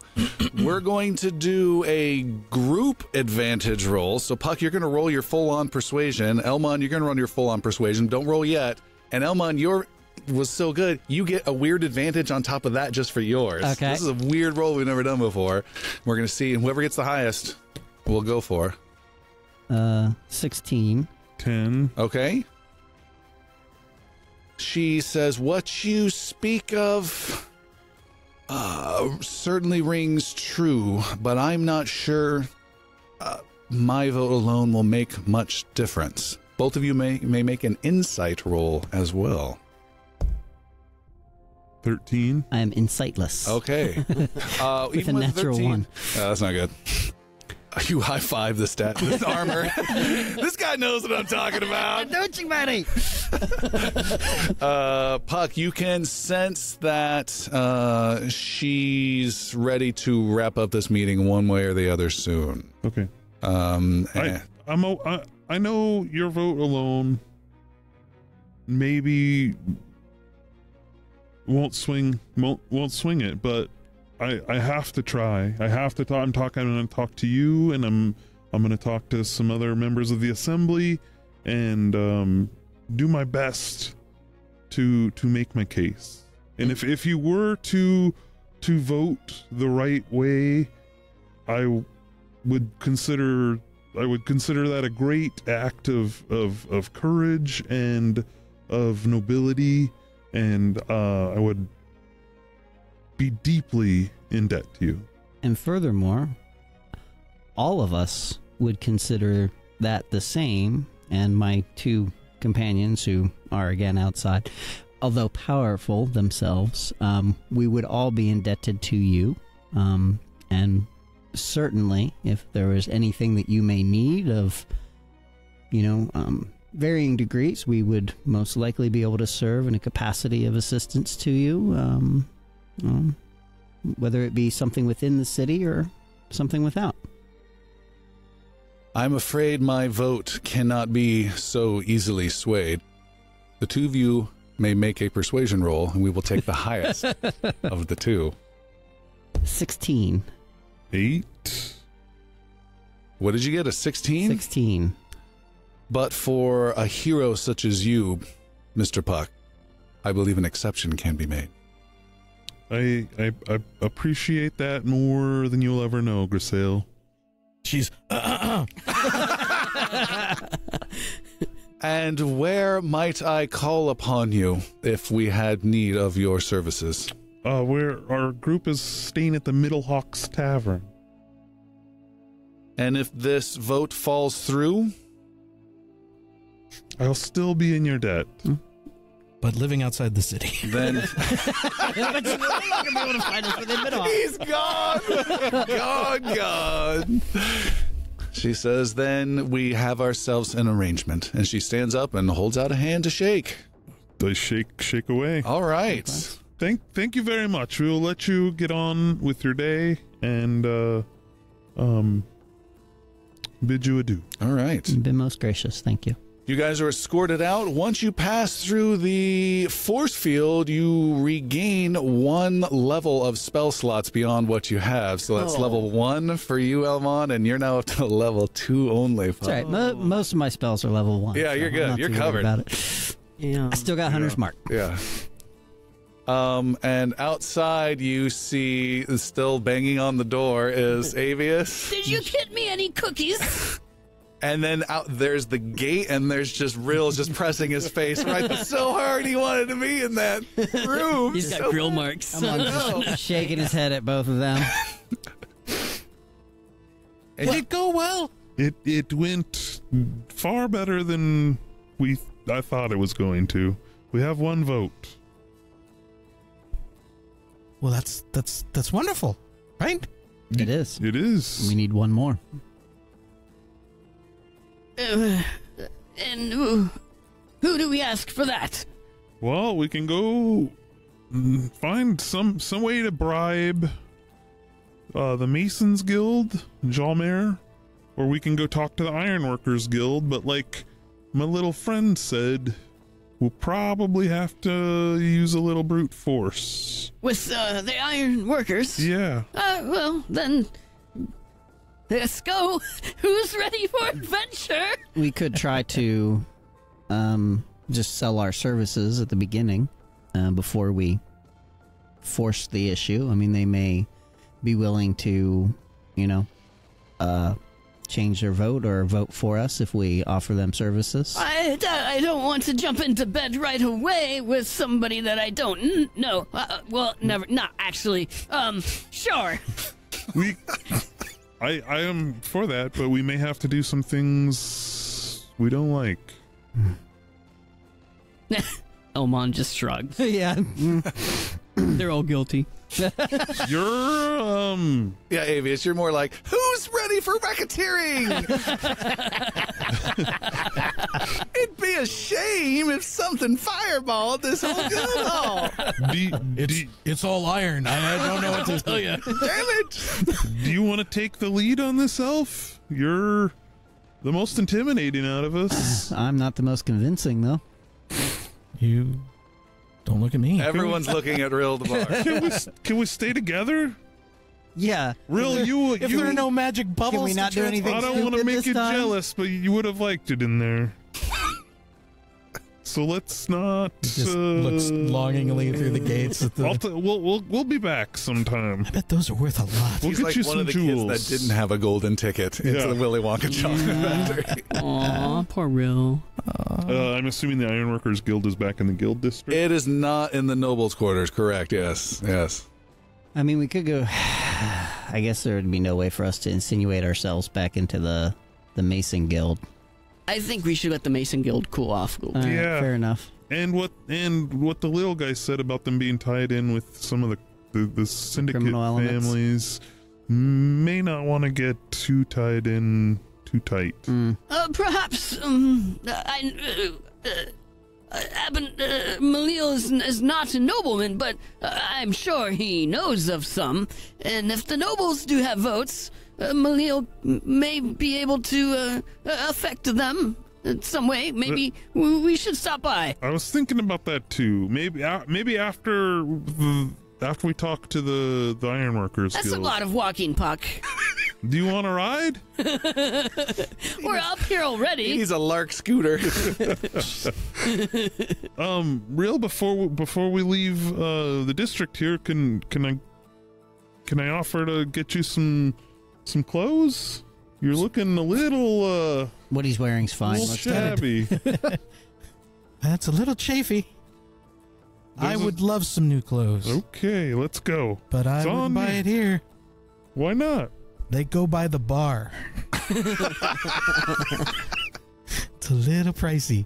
Okay, well, you find a place you want. It's on me. I'll wait until we wander out of the To a district, better part. but, All yeah. right. I need everyone to make 2 rolls. First roll you're going to make is an arcane roll. The second roll is going to be an investigation roll. Okay. 8 and 15. Okay. 9 and 14. 6 and 17. 17 was my investigation. Yeah. 12 and a natural 1, but I get to re-roll that. All right. Lucky you. Lucky me. 12 and 8. All right. Everyone is oblivious to many things, and except Elmon. As you're heading out of the Noble Quarter, I believe is the official name. Just want to double check. As you're heading out of the Noble's Quarter, Elmon, you happen to look up, and about 1,000, 1,500 feet up, there's fast-moving clouds that wrap around the spire, and just underneath them, you can see this black and greenish fortress high up, clinging to the spire. It looks... what did you get on your investigation? 17. Okay. It looks interestingly positive in its construction. It's not wicked or anything like that. No sharp, crazy, evil spider, nothing like that.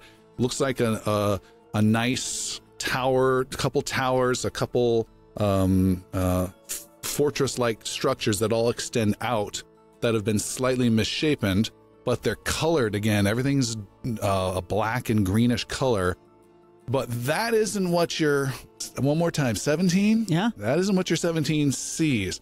Parting slightly through the clouds, you can see way up at the very, very top of the spire is a second fortress at the very, very top. Staring up, I stop. Isn't that peculiar? And then it disappears in the clouds. I wonder if that's 600 feet away. Your shooting range? You just happen to see that. I stop and stare for a little while. Do I see it again, or is it just gone? Nope, clouds are blocking it. So, there were 2 fortresses? Is that what I'm getting out of that? Yep. There's one halfway. You've heard a couple times as rumors. You're seeing one 3,000 at the very pinnacle of this spire. My keen elven eyes. And again, this spire is not in any way natural by any definition. Right. There's no way this thing should have ever existed or even stay up. It makes no right. And the spire sense. Gets more narrow as it goes up, right? So to have like a fortress on top of that's really craziness. Absolutely. Okay. All right. That's a lot of stairs. What if they have an elevator? Steam. All right, you guys leave. Hijack one of those blimps. Yeah, baby. You leave the nobles' quarters. You head down through Dallengard Fortress. The guard nods at you, Elmon, as you leave, and counts back. 4 bodies, so 4 heads coming through. And you were heading where again? I'm gonna get some clothes. Oh, okay. Make him look presentable again. Yeah. In the old town. You were able to find a clothing shop, and you can buy some clothes for poor Rill. The cost for a set of new clothes is You can do 1 gold or 1 gold for normal clothes, 2 gold for some more rugged clothes that should fit traveling well, or 15 gold for some fine clothes. For just me? Yes. About 5 silver. What do these fine clothes fit your liking? I wouldn't take your gold for this. This is much too fancy. He's like pawing at it. It looks really nice. A bard must look presentable. I just go up to the shopkeep and drop 15 gold. All right. Drops 1,000 gold. All right. He gets you a small child's outfit of velvet. Crushed velvet. Yes. Bright blue. From head to I look toe. like a miniature Burt Baccarat. Like a miniature pimp. Now I just need mage hand.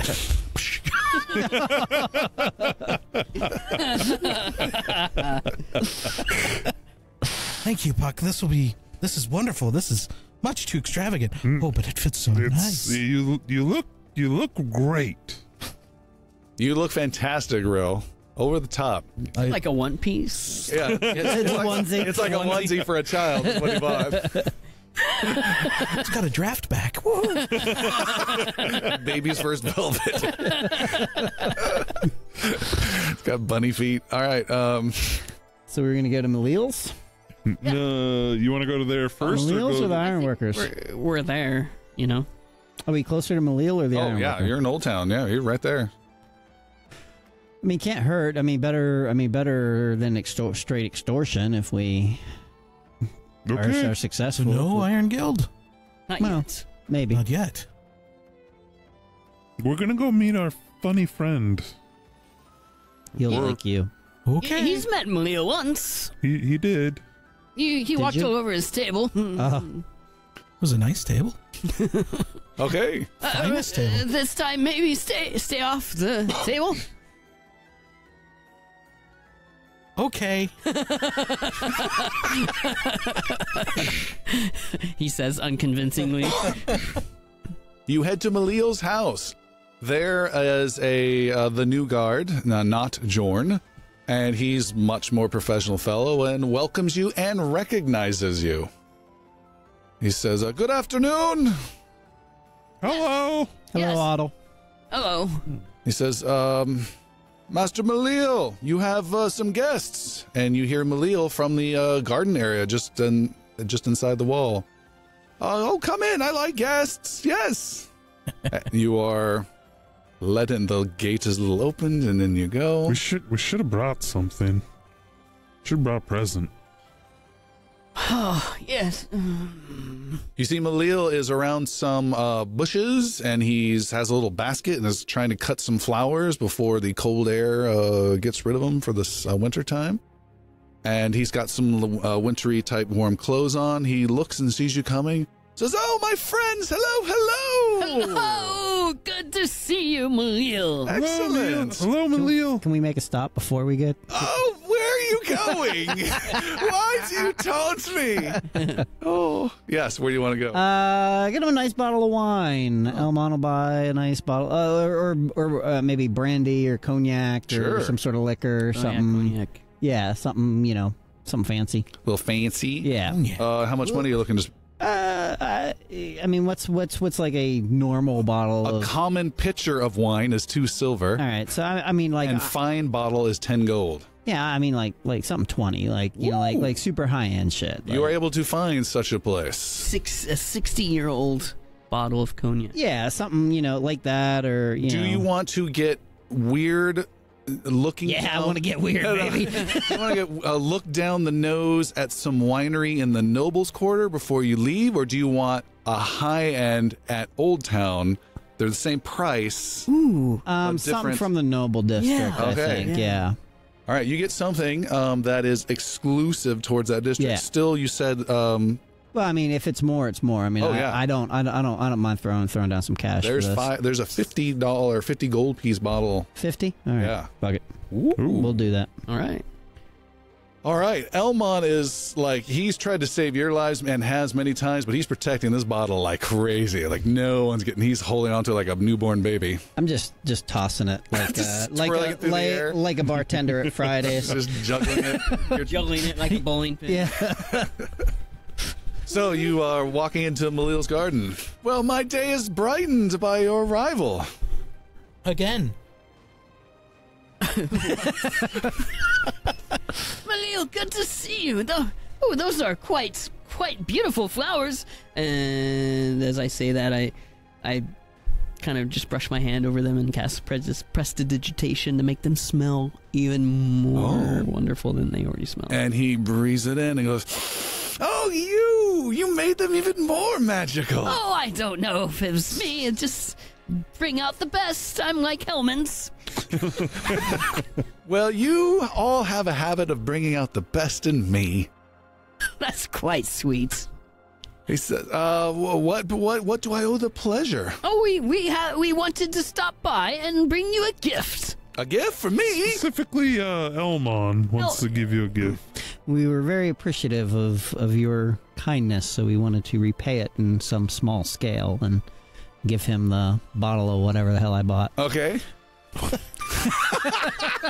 Yeah, just give me a bottle of whatever you got. The cheapest in this store, I'll take. Does it come in a box? He takes a look at it and says, Is this what I think this is? Most certainly is. You got this from the winery up there. We did indeed. For me? This is wonderful. For you. So I don't have to share. Not don't even want a to. little bit. Oh my! Would be appropriate. This is splendid. I don't know what to say. This is quite wonderful. It's certainly the least we could do. How about we go in and pour yourself a glass so we can talk while you enjoy a glass? No, I must save this for a special occasion. But yes, come inside. In that case, then we're all drinking whatever you have. He takes you guys inside, takes you to his study, and has the butler's name. Burns. Burns. I always want to start with an S. Burns comes in, Nerb. says, some wine for you, and brings you all some wine, which is nice. And you sit around a fire that keeps you cozy. And so what have you been up to? Well, it's been quite an experience now that we are heroes of the city. We've been wandering and we've been entertaining our fans. We have fans now? Well, the goblins. Oh, Have you? We've been in quite a few circles lately, and we've heard something about a vote coming up soon. Have you heard of this? Vote of what manner? About something about banning orcs and goblins from the city. Oh, this sounds like an assembly vote. Yes, perhaps. It is. Yes. You've not heard? No, I don't deal with politics. I'm more of a businessman and entrepreneur and party thrower. You do throw some fantastic parties. But this vote is dealing with throwing out bad orcs and goblins? That Not sounds just the excellent. bad ones. All goblins. All goblins and all orcs. Even me. Oh, even our dear beloved Puck? Yeah. We certainly can't have that, can we? We cannot. We cannot. Well, you're in luck. Wait, How's that? Well, the assembly is made up of members of important guild houses and every member of the 10 noble houses, of which, of course, I am a member. And I happen to know our representative. Really? this is fantastic This is news. wonderful news. He takes his job quite seriously, but the Abanar noble house is known for being quite malleable when a few coins are thrown our way, and I'm sure I can certainly sway his attention with a promise here or there, with little trouble on my end. I mean, but you understand our means. You brought me excellent wine. What more could I ask for? And we would again be in your debt. I would be happy to provide this service. He is my uncle, and he owes me a bit already. Consider his vote well paid for. Thank you so much. Dear Maleel, this is above and beyond what I could have expected. Thank you dearly. Of course. How have you been? He's trying to make the conversation seem a little bit more legitimate. Oh, I've been well. Yes, things are good, and you carry on the conversation for a bit, and he enjoys your company. Anything else you want to go over? Otherwise, he'll wrap it up. Do we have anything else? Not really. Okay.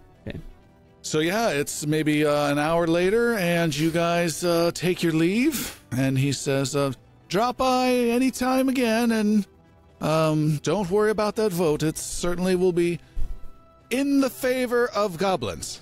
Yes. Yes. Yes. Yes. Yes. Yes, that's very important. Remaining in the city. Remain in the city. Yes. Yes. Just remember Puck. Yes, remember Stays Puck. in the city. Puck in the city. Yeah. Puck is a goblin. Maybe this wasn't just a good idea. Ergo, goblins in the city. Yes. Okay. We're coming with you. All right. And you guys leave. Yes. That went very well. Yeah. We have all the votes we need. Well, I mean, we may still want to go visit the Iron Guild and see if we can't secure one more vote. It can't hurt. I mean, we don't know what way House Abanar would have voted previously, so that might have already been a vote in our favor, but I still think, this is, I mean, let's can't take this lightly. Yeah, let's get as many votes as we can and Yes. go ahead and Yes, a good idea. Yes. Elmon cracks his knuckles. All right. You head to the not the Iron Guild, is the Guild House of Iron is the name of it. It is in the Guildsman District. You head all the way over there, and all you have to deal with is Avius complaining about the long walk the entire trip. My feet hurt.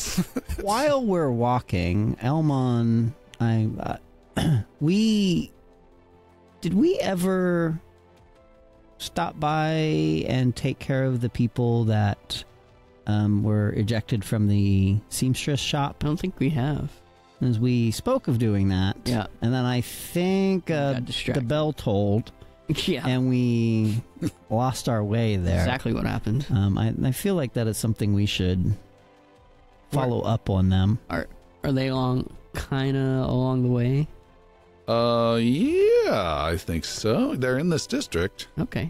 the Guildsman District. Yeah, I seem to remember that struck my memory, and Yeah. I think we Those got attacked People we saved from the marrow.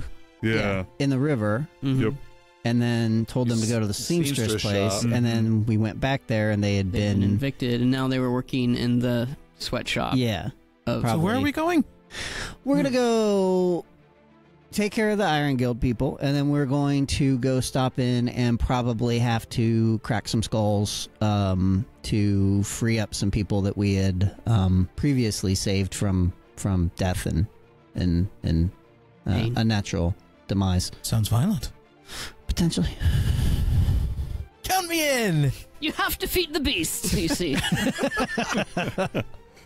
You guys head down to a poorhouse, workhouse too, on Red Dog Street, where they were kept. Okay. So the landlord of the seamstress shop kicked them out of there and sent them to that place Right. for them to live, exist, or make a living, what have you. You approach this workhouse. It is a two-story place that is very wide, very warehousey, that's been converted. Looks like it's about to collapse and kill everyone with the slightest breeze. The Avius cast Gust of Wind. thunder wave. The door that is outside is closed and locked. There are windows, and they are closed on the bottom floor. There are windows on the top floor, and they are open but have iron bars across them. Are there any slits or gaps in the doors or window shutters? Or How heavy is the anything door? that we can look through to look inside? Let me answer your question. The door is pretty heavy, but barely hanging on. Avius cast Gust of Wind. You're casting gust? No? No, not yet. And you can hear some talking and moving of stuff on the other side. Without much pause, Elmon just keeps walking and basically kicks the fuck out of this door. Oh, all right. Just straight up kick the door in. Make an athletics roll with advantage. Hopefully. Well, I think we should not. 19. 19. Boom! There's a big kick, and the door moves in a couple feet, but it's got some chains holding it locked on the other side. So it goes in a couple feet, startling some people on the other side, then goes right back into position. And Elmon's standing there with a scowl. And then the whole right half of this double door falls off, falls inwards, and the chains pull the other half partly off. So you have this mess of this half door hanging off. Elmon just kind of comes in and just does whatever he can to jerk it down. All right. Like You it's easily basically tear it destroy the door. Like some Terminator music. To From go the on. inside, it is really, really dark with very poorly lit lamps that put out more smoke than light. And there's a bunch of people inside. And there's just like this either demonic force or this angel bursting in with bright white light of Elmon with the door come crashing down. Depends if you're guilty or innocent. Yeah, totally. There's a whole lot of guilty. He can smell it. And there are a whole bunch of bunk beds stacked 3 high. There's a second floor that's been poorly constructed with more beds on top of there. There's little cheap copper fire pits that are as kitchens for some of these people. There's about 30 people you can see, but there's probably 100 or 200 that live here who are probably working right at this moment somewhere else. And they've been locked in here, and they're doing their thing, and they immediately just kind of fall back or scatter away, or some woman pushes her kid out of the way, and a gnome comes running up, wiping some food off his face with a little towel, and behind him is a orc, half-orc guy who's big and bulking and has a longsword drawn out and comes rushing up. And the gnome says, "What's this? What did you do to my door, you fool?" Have you heard the news?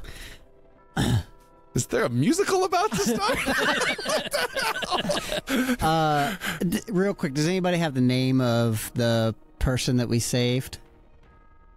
I don't. I wasn't there. Yeah. Hold on. We need to check our notes. Doubt it. He's tapping his foot, rifling through pages. Only someone had taken the keen feet. Yeah. Shit. What did you do to my door? I kicked it in. You're paying for that, you fool! You have people here that you need to release immediately. And I look at the orc and I'm like, and you can put that away. And The orc looks at the gnome. The gnome looks at him and says, "Make him pay." Hold on. Have you heard what's happening? Elmon gets this ecstatic gleam in his eye. Every He's time like, you finish that line, I play a quick tune. I know. It's ready to continue. Something's happening. Have you heard the news? Something's happening. Spotlight moves on. How many orcs, such as this one, do you employ? He says, "Why is that of your concern?" Because, just answer, and it could be of your concern, actually. I have 5 orcs, and they're coming right now. And goblins, how many? None. The goblins are stinky, vile creatures. Hey now. No consequence. Did you know I agree. that in 2 days' time there's a vote in the assembly to banish all orcs from the city? And make a persuasion roll. Oh. B7. Pay, he says to the orc, and the orc comes up to you. How and, far away is he when he says pay? He's about 8 feet away, and he's got his sword drawn and out, but at his side, and he's reaching to grab you more. Gentlemen, to grab you by the clothes. And gentlemen. Yeah, that's a negative, Ghost Rider. You're standing in between them. Yeah. All right. This is a serious matter. We did come for another reason, but now that I see that you have orcs... You are tossed into a bunk bed 6 feet away. Ouch! Stuff it, old man. My sword comes out at that point. He steps back a little bit. And I take a step forward, but don't like I want to intimidate him back, kind of assert my dominance, if you will. Okay. And like step forward again.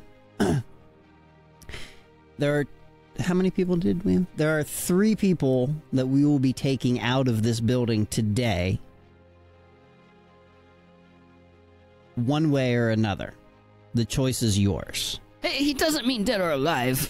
We want them alive. Yes. Well, there is a dead or alive clause in that statement. But looking between the orc and the gnome. The orc is ready to go, and he's got orders, but he might step down a little bit. Make an intimidation roll disadvantaged. 4. All right. Roll for initiative? He says, you asked for this. And it's not a sneak attack, but he gears up and he comes swiping down at you. Combat begins, and he gets to go second. Elmon, Okay. you were first. Big orc sword coming straight down, but you anticipated it. I'm going to do... Do you have this, Elmon? I do. I'm going to do just a full defensive stance for the time being. And just, I'm going to kind of like play with them for a little bit. Okay. Like just basically kind of riposte, block, riposte, block, and just kind of try to make it, if I can, as impressive as possible. So I'm doing this as almost like a performance type thing. All right. Oh, he got a critical hit, but you so saw it coming. Everyone's like, oh man, this is really going to hurt. And Elmon, you dive to the side and just slide that blade away. He spins around for a second attack, and his sword goes twiddling and spiraling underneath the door. So yeah, Elmon kind of like swirls with his sword and kind of like gets that twist, and just it goes flying off in the air. He's standing there stunned, the orc. And Elmon sheathes the blade. So do we have your vote? I said make him pay! Off And- my door! The orc comes right up to you, Elmon, and sidesteps around you and walks out the door and down the road. Oh, he leaves? He's leaving. Nice. There is a gnome left So I here. snatch the gnome up at this point in time. How many orcs do you have in your employment now, sir? Matters a little less. Let go of me! There's nothing for you to steal! You had 3 people enter your employ however many days ago that were squatting at the seamstress shop that were sent here. Where are they? I know who you. Yes, they're in the basement. Oh, let's go. And I spin him around and basically still have how much hair does he have? Less if you'd like him to. No, I'm just holding on to it. Okay. You're pulling him by his hair. Well, I'm like directing him by I've a grip on the back of his head and the hair and kind of shoving him forward, none too gently. Okay. As we move forward. You escort him down to the basement. There you can, see there are 10 workers. They've got some pseudo blacksmithing type thing going on. There's some molten stuff. It's really crude and really basic, and they're just making really repetitive type nail type stuff. There's about 10 people, and you recognize the mother and father from the raft overturned marrow attack incident, and their young son Gannis.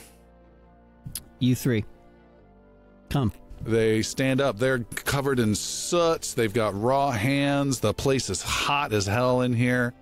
And the man stands up and says, What's going on? You're not. You don't belong here. You're gonna come with us. He stands up and rubs his eyes and says, I don't understand. The woman says, I know you. You do. We've saved you before, and we're saving you again. And she says, oh my, Gannis, come. And Gannis comes with her, and they follow you out of the basement. And to the gnome, I spin him around. Don't hurt me. Please don't hurt me. Like, I'll make a compact with you. If I come back in a few days and the conditions for these workers have improved, I won't kill you. And I turn around and walk away. Ooh, all right. No intimidation roll necessary on that one. He's OSHA Maximus. There better be benefits, too. All right. You walk out with the family, stepping over the broken door. What's our plan here? We're going to. I want them. Will you write them a note for Olgrim, please, yes, Avius? I was just about to suggest. We'll send them to the Middlehawks with a little bit of money. Ask Olgrim to take care of them momentarily. I give them 50 gold. Ooh. I give them 46 gold. All right. And write them a note. Give them directions to Middlehawks. Tell them to speak to Olgrim, and he'll take care of them for the time being, and we'll find them. Thank you so much, she says. I don't know what to say. Just thank you, it's fine. And go now and clean up and rest. We're sorry you ended up in this situation. That was not our intention. Yes, yes. But how did you find? The husband says, let's just go. Yeah. Let's just go. Well, Double all this with knifey dicey. And they run off, and they just about disappear down the street when the little boy turns around and waves at you, Elmon. And for a moment, you almost feel an emotion.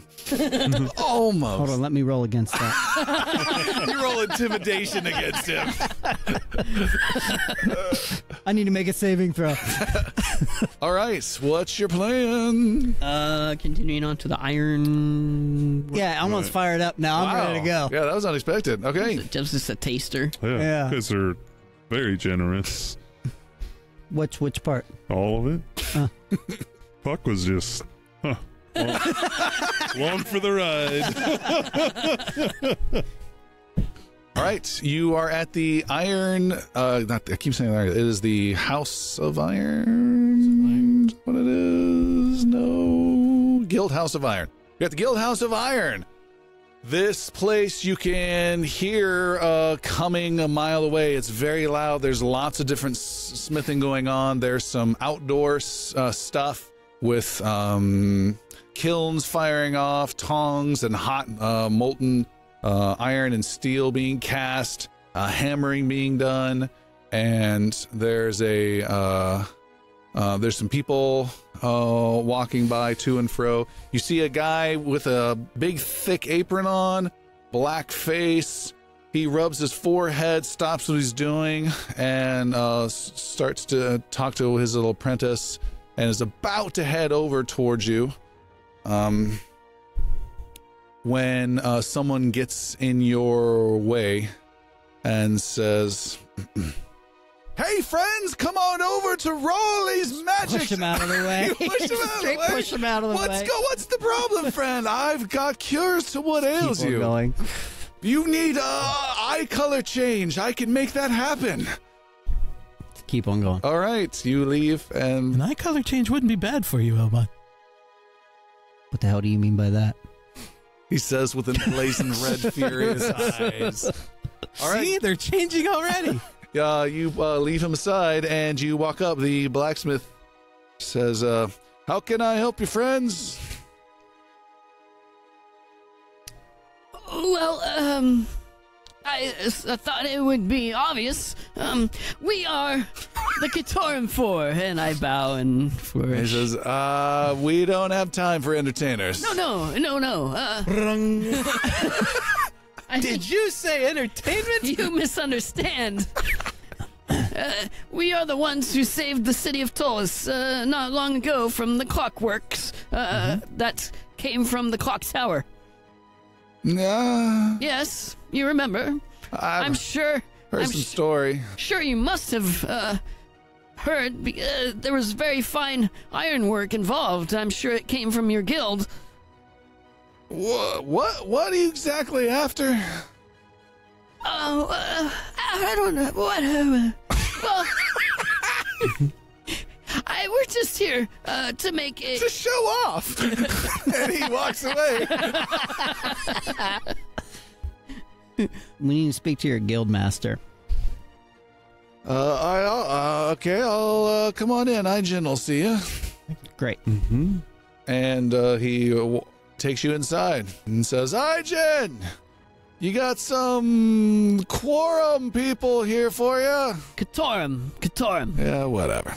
And another big muscular guy comes out and steps out and says, yeah, come inside. I've got some time. Great. How can I help you here at the, what the hell's our name again? Guild House of Iron. Not as violent as you suggested they might be. I never said they would be violent. Well, I thought we were talking about violence. I mean, we may commit violence, but I did not say they were violent per se.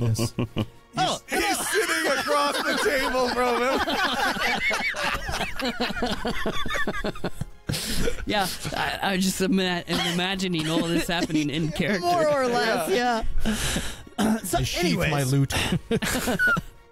So he brings you into a small office. There's lots of paper and stuff everywhere. He looks to be completely lost in an element of bureaucracy as a man who's used to manual labor. Hi, Jen. My name is Elmon Yabael. This is Avius, Puck, and Avius Rill. Katorum. Avius. And we've been here in the city for some time, and we have been, you might have heard of us as erroneously as the Katorum Four, or the saviors of Tolis. We've Can't say I have. Oh, that's all right. It doesn't really matter. I'm trying to write notes on the history of this group, and it says Katorum. No, not Katorum. Okay, the Katorum 4. But what's important is there is a assembly vote upcoming, and one of our dear companions, Puck, will be severely impacted by a negative vote in that situation. And we are here to find out what we can do to make sure that you vote in a way that is beneficial to our companion. Puck, we have some resources. Beneficial to you as well. Absolutely. This is certainly a situation which can be most beneficial to you as well as us. Mutually beneficial situation, you could say. You're talking about the orc vote coming up? Orc and goblin vote, yes. As our friend is a goblin, in case you did not. Oh, I noticed. Okay, great. Just wanted to make sure. And you're wanting me to vote against the ban, I'm guessing. That would be correct. You're a very, very astute man. I can tell that just from this short period of time that we've been speaking. What can we do to ensure that you vote that way? That's just not going to happen. Well, can I ask why? I don't want your kind here. Your kind is disgusting. You're like feral little animals. You just walk around here like some crazy I tried little to be beasts. reasonable. I was being nice, wasn't I? I mean, I thought I was Foul? being You're nice. thieves? I was What? stunned. Do I look foul? I mean, I was going out of my way. You've got gills, man. Out of my way to be nice to this man. Yes, you were. Quite nice. You should give him another try, though. Maybe he doesn't understand. Maybe he does not. Maybe you don't understand. I don't want thieves and spies in my city. From what I know of your guilds, I beg to differ. He stands up and says, all right, yeah, this meeting's over. And heads towards the door to get you guys out. Elmon blocks his way. Okay. Sit back down. This meeting's not over yet. Cast arcane lock. Don't roll, Elmon. It's Okay. set. It's set.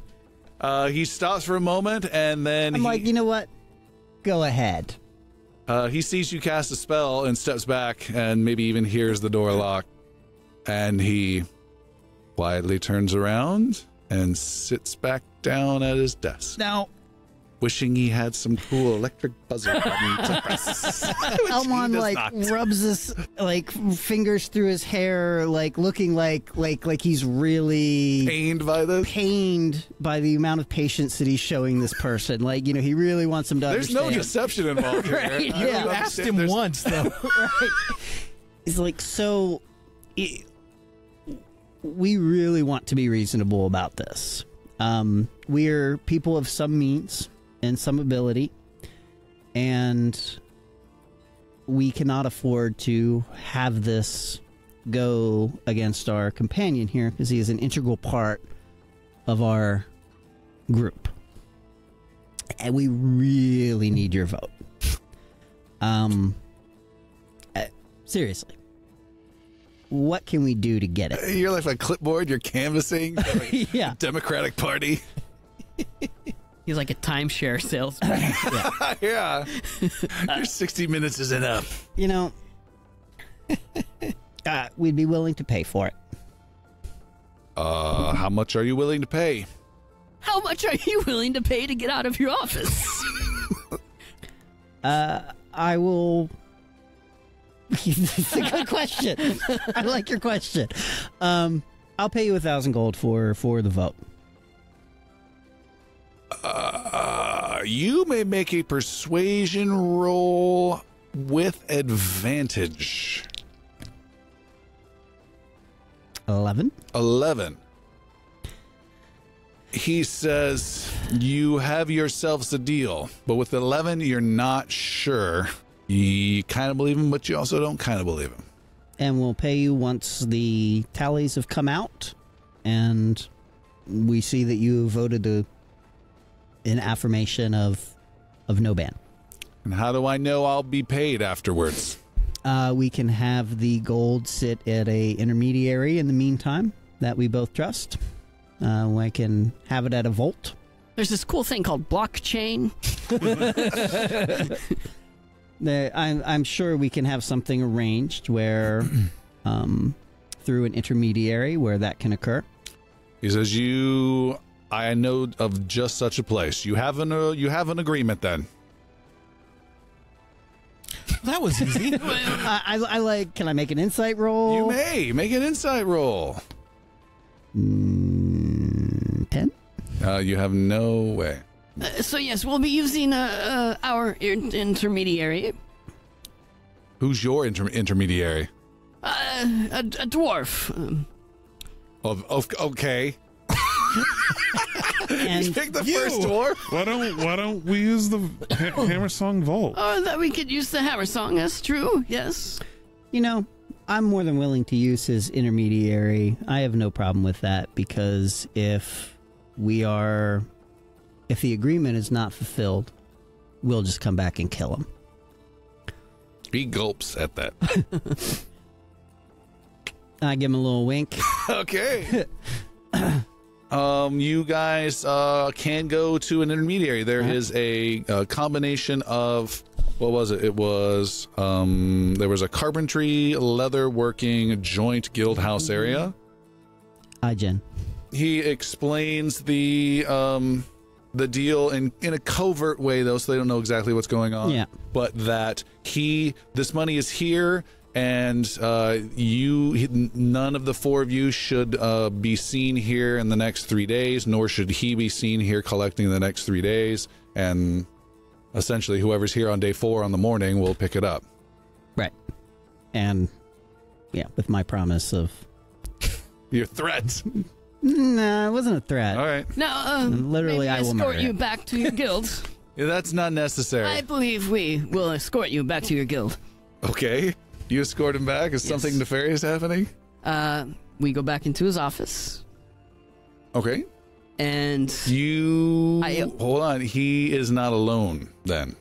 okay. He motions and has several strong apron-wearing guys wielding nothing more than just tongs they haven't put down. They don't know what's going on yet, but they come into the office. He gave them some weird look. I won't smile. So how many are in the office? There are him and 2 other guys. Okay. Almon looks like he's making a calculation. Like, so you first, probably you after, maybe you. You guys, I've got Almonds, this. you've been You can pointing at stay real. out. You wait, what? Oh. I tell the 3 of them they can stay outside. It's him and 2 guys. Yeah, but these 3 Oh, your friends. Yeah. Okay. are staying outside. Right. They go into Your the funeral. office first. It's his office. His office, He goes his in 2 first. people, and Avius are in the Yeah. office. I'm standing kind of just right by the door, and I Are say, you sure about this?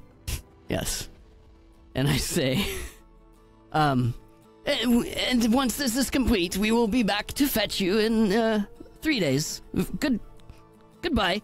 And I back out and close the door. Oh, shit. And we walk away. I'm guessing arcane lock. Yeah. So you've closed the door and But arcane he lock. needs to be able to make the vote. He needs to make the vote. Yeah. Yeah. Oh, damn it. And maybe drink water and eat. Nah, it was. It worked well in his mind. Yeah. Yeah. Okay, I unlock the door. Just kidding! Food you can eat. Open the door. Fireball. Click. All right, you guys have left the Guild House of Iron. Interesting. After we get a few little ways down the road, I stop Elmon. Puck stops Elmon. Elf, what you did back there was very generous, and Don't mention it, and he keeps on walking. I can't let you do that. And I have a platinum bar that I slide into your pack. Hey, nope. You got to make a dexterity check if Yeah. you're going to try to do that. I'll do Real it. would like to intercept. I am 100%. They seem to be fighting over this. I am here to help the party. I'll carry that. There's a lot of slapping going on with this platinum bar. Okay. I will beat you with this bar, Goblin. I'll back down for now. All right. Would you like me to hold that for you? You've more. We'll get you some cash. You've little buddy. more than earned a measly 1,000 gold to keep your presence in the city. Yep, with my giant heels. You guys leave. Rill, you're trailing, and just as you're about to follow the group, right behind you in your ear, you hear, "Balls! Balls, my good sir! Balls that can light up upon command! I am Rowley, Balls. seller of the arcane! Would you like to buy my balls?" And he holds Avius turns around. three glowing spheres. I have no money, and your potion didn't work last time. Oh, that's right! You were the giant one! It worked splendidly, and it wore off just like I said. Hey, Raleigh. That's Tell your me about name, these right? balls. I am Raleigh, yes! Do you want to see a magic trick? Yes!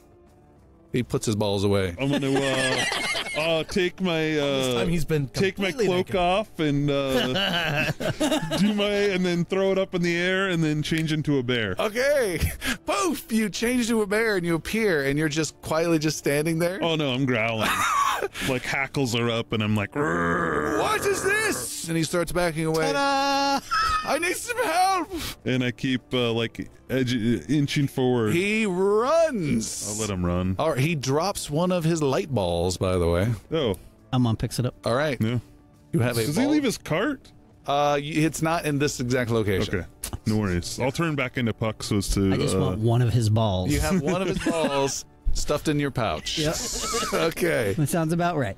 All right. What's your plan now, guys? You're leaving this district. It's around 4 or 5 p.m. I want to go talk to my little friends. Oh, okay. Strats, Carm, and Heek. All right. You find them at Middlehawks, where Olgrim has had them well tended to, and they have a bunch of dirty dishes stacked up on their table, some empty tankards. They look stuffed. And Strats, the merchant goblin, sees you and says, Puck! Hello, Strats. Do you have news? We do. Is it good news? I think it is. We have 2 guilds that have promised to vote our way, and also in one noble house. You have 3 votes? We do. That is amazing! Look, I told you, boys, he could do it! Hooray! Were the other 2 doubting me? And Carm's like, hooray for Puck! And hooray, he did it, Puck! Carms and Heek, you little devils. You did it! I didn't know it could happen so fast. You are truly amazing. Thank you very much. I see you guys have took up on Olgrim's generosity. Yeah, Have you been treating him nice? I hope so, and hopefully we haven't eaten him all his profits for the day. Oh, that's we'll take care of. But him. I guarantee you this, my friend Puck, once that vote is rejected, we will be here with the most amazing goblin delicacies to celebrate. Oh, I love those goblin delicacies. I think my friends will like them too. Excellent! Now, one point that must be made. You need to be responsible to make sure that the goblins you know and the goblins they know, and likewise, don't make this backfire. I agree. We must be on our best behavior. Yes, and Until the vote. no. And after the vote, especially. But the vote will be done. And our reputations will be smeared. Well, we would not want to, what did you say? Smears? Puck at all. So we You will be guys excellent. Need to be good little goblins. Of course. And every goblin that you know, and every goblin that they know, and so on. And so on, and so on. And I will spread the word then, human wizard. Very well. Are these assembly meetings open or closed? They are quite closed. How closed is quite closed? You say closed. They are closed. Okay. And the vote is 2 days from now? Yep. Okay. I feel like I'm sure we have loose ends somewhere. We have You're worried about the breathing kind. Sergeant Coltree, we have Oh, yeah. that, we have Oh, yeah.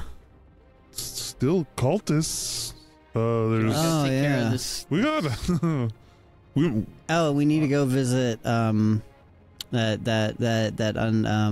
chick, the lady in the house with the undead thrall. should do that. So much to do. What time is it? It's 5 p.m. Why don't we go see? Let's have a drink and a bite to eat. I'll settle up with Olgrim. Yeah. We need to get a plan together for the 3 musketeers that we set free there.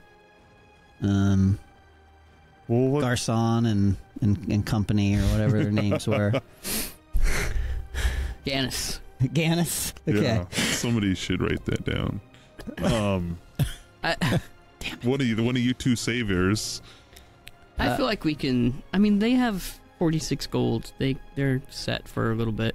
We need to set them up doing something, though. Yeah, we will when the opportunity presents itself. And have laborers running around.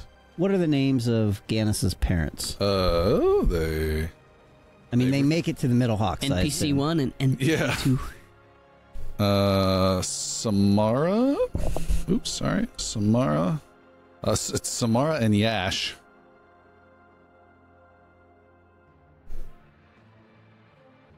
There's also the house that we were supposed to visit. Yeah. Oh yeah, we have to do that too. So we can go visit. We can get something to eat. Go visit Undead Lady, and then maybe do the house after that. Yeah, we'll see. The Lenoran Manor? Yeah. All right, you guys eat, and then that it's getting dark, and you're heading out to Amariel's home. Yeah, sounds All right. You head out there. It is even. Yes. Before we go, there's gonna be something that comes up about the things that you broke. The vases happened during the fight. Unavoidable. Like, let's get our story straight on that before we go in and see her. Unavoidable. It was an unavoidable encounter. 1 through 6 just broke. They were just lined up. Broke during the conflict that we had with the other undead.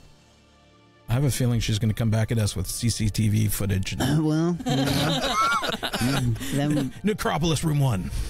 Deal with that when we have to. Okay. You head towards her home. It is on the edge of the North Market, very close to a gigantic wall, of which on the other side is the Necropolis.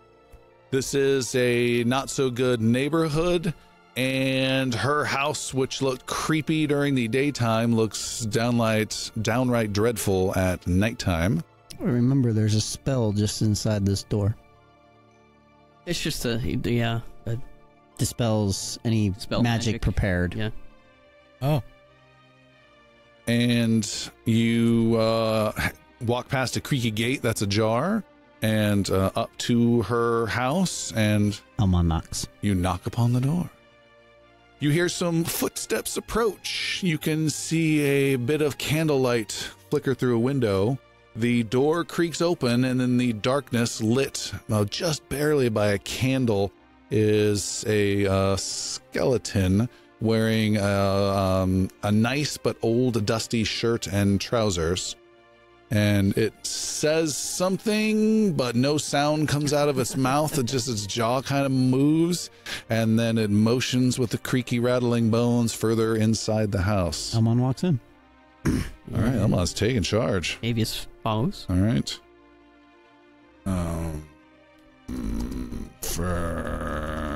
Okay. I don't like that the DM is typing something up on there. That's Elmon first. Dies first. You step inside, and the skeleton escorts you through towards her dining room.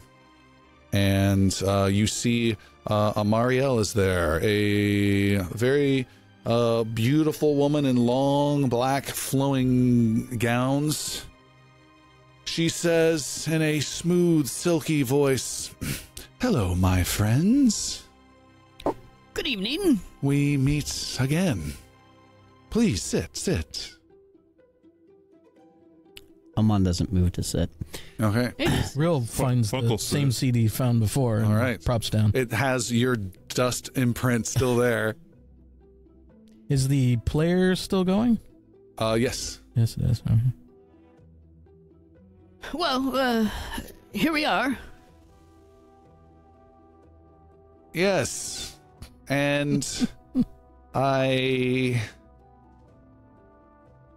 may have misjudged you. Misjudged. We did what you asked. What you told us about.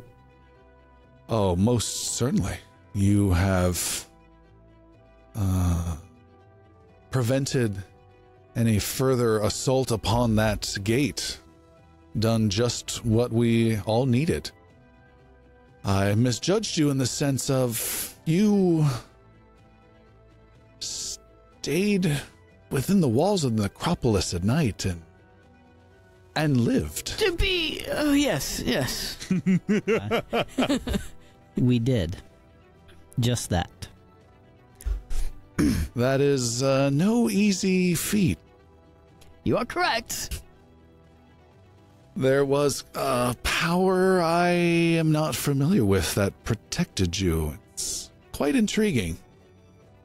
Was it you, she says to Avius?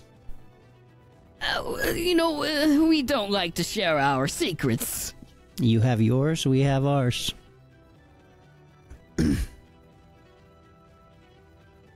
I did make a request of you to be cautious around the gate. Something seems to have gone awry. Oh dear, what was that? There are certain necessities that I require, and you seem to have stomped all over them like some raised cow across the most beautiful of flowers. Well, in battle, it's hard to be delicate, as you know. Well, I have some good news. My followers, nodding towards the skeleton who is just hovering over Rill for no reason. I'm just staring at him. Tell me that our dark friend beneath the city has lost a bit of his arrogance and has retreated back within his tower. Not an end for sure, but you have certainly dealt him a blow. And That is wonderful news. It is. And to that end, how else can we strike out against him? There are 2 other gates that I am still searching for. They are within the city. I just cannot quite tell where yet. And how do you search for them? We all have our secrets, don't we? Oh, yes, we do.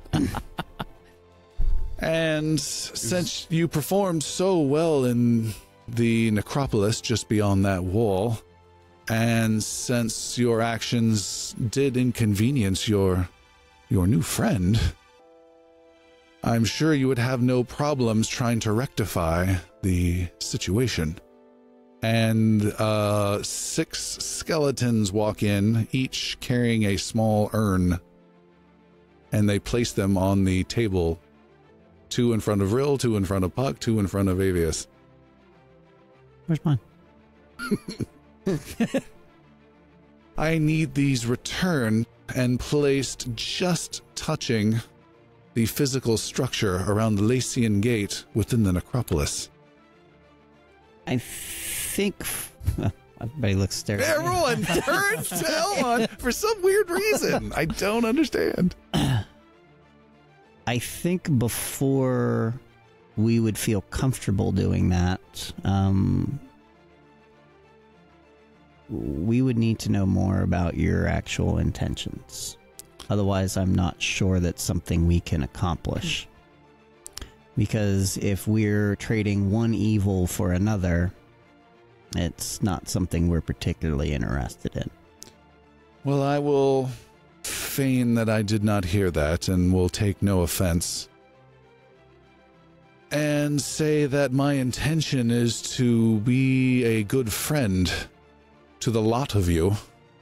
And it is in everyone's best interest to maintain our friendship. And I certainly would not like to lose it.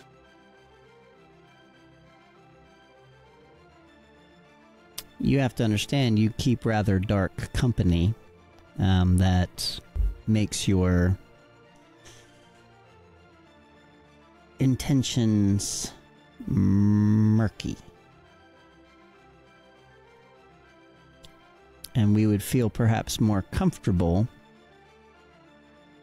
with doing such a task if we had a better insight into you. I have extended my generosity, I've extended information. I've extended a method to help keep you safe in particular, Elmon Yabael, and to further all of your interests in protecting the city, which is my interest as well. And in return, I have property that is important to me destroyed by, I'm assuming, reckless actions, and I am insulted here in my own home and questioned now upon my intentions. I do not understand this tactic at all. This is not the actions of friends. Perhaps we should worry about greater evils and let this go for now. Agreed. Yeah. We mean no particular offense to you, but I'm sure you can understand why we must make sure our... I mean, Avius. Damn it, I did it to myself. That's your one. Avius picks up the 2 urns and begins to walk out. We, you know... Are the urns sealed? Sorry to interrupt. No. No. They're not sealed? No. And you can hear some rattling inside as you pick it up. Oh, I am definitely curious. I give a quick peek inside the urn. All right. You said not sealed. So. Not sealed. There is a slightly elongated crystal with, the little diamond Phillips head screwdriver ends on either side.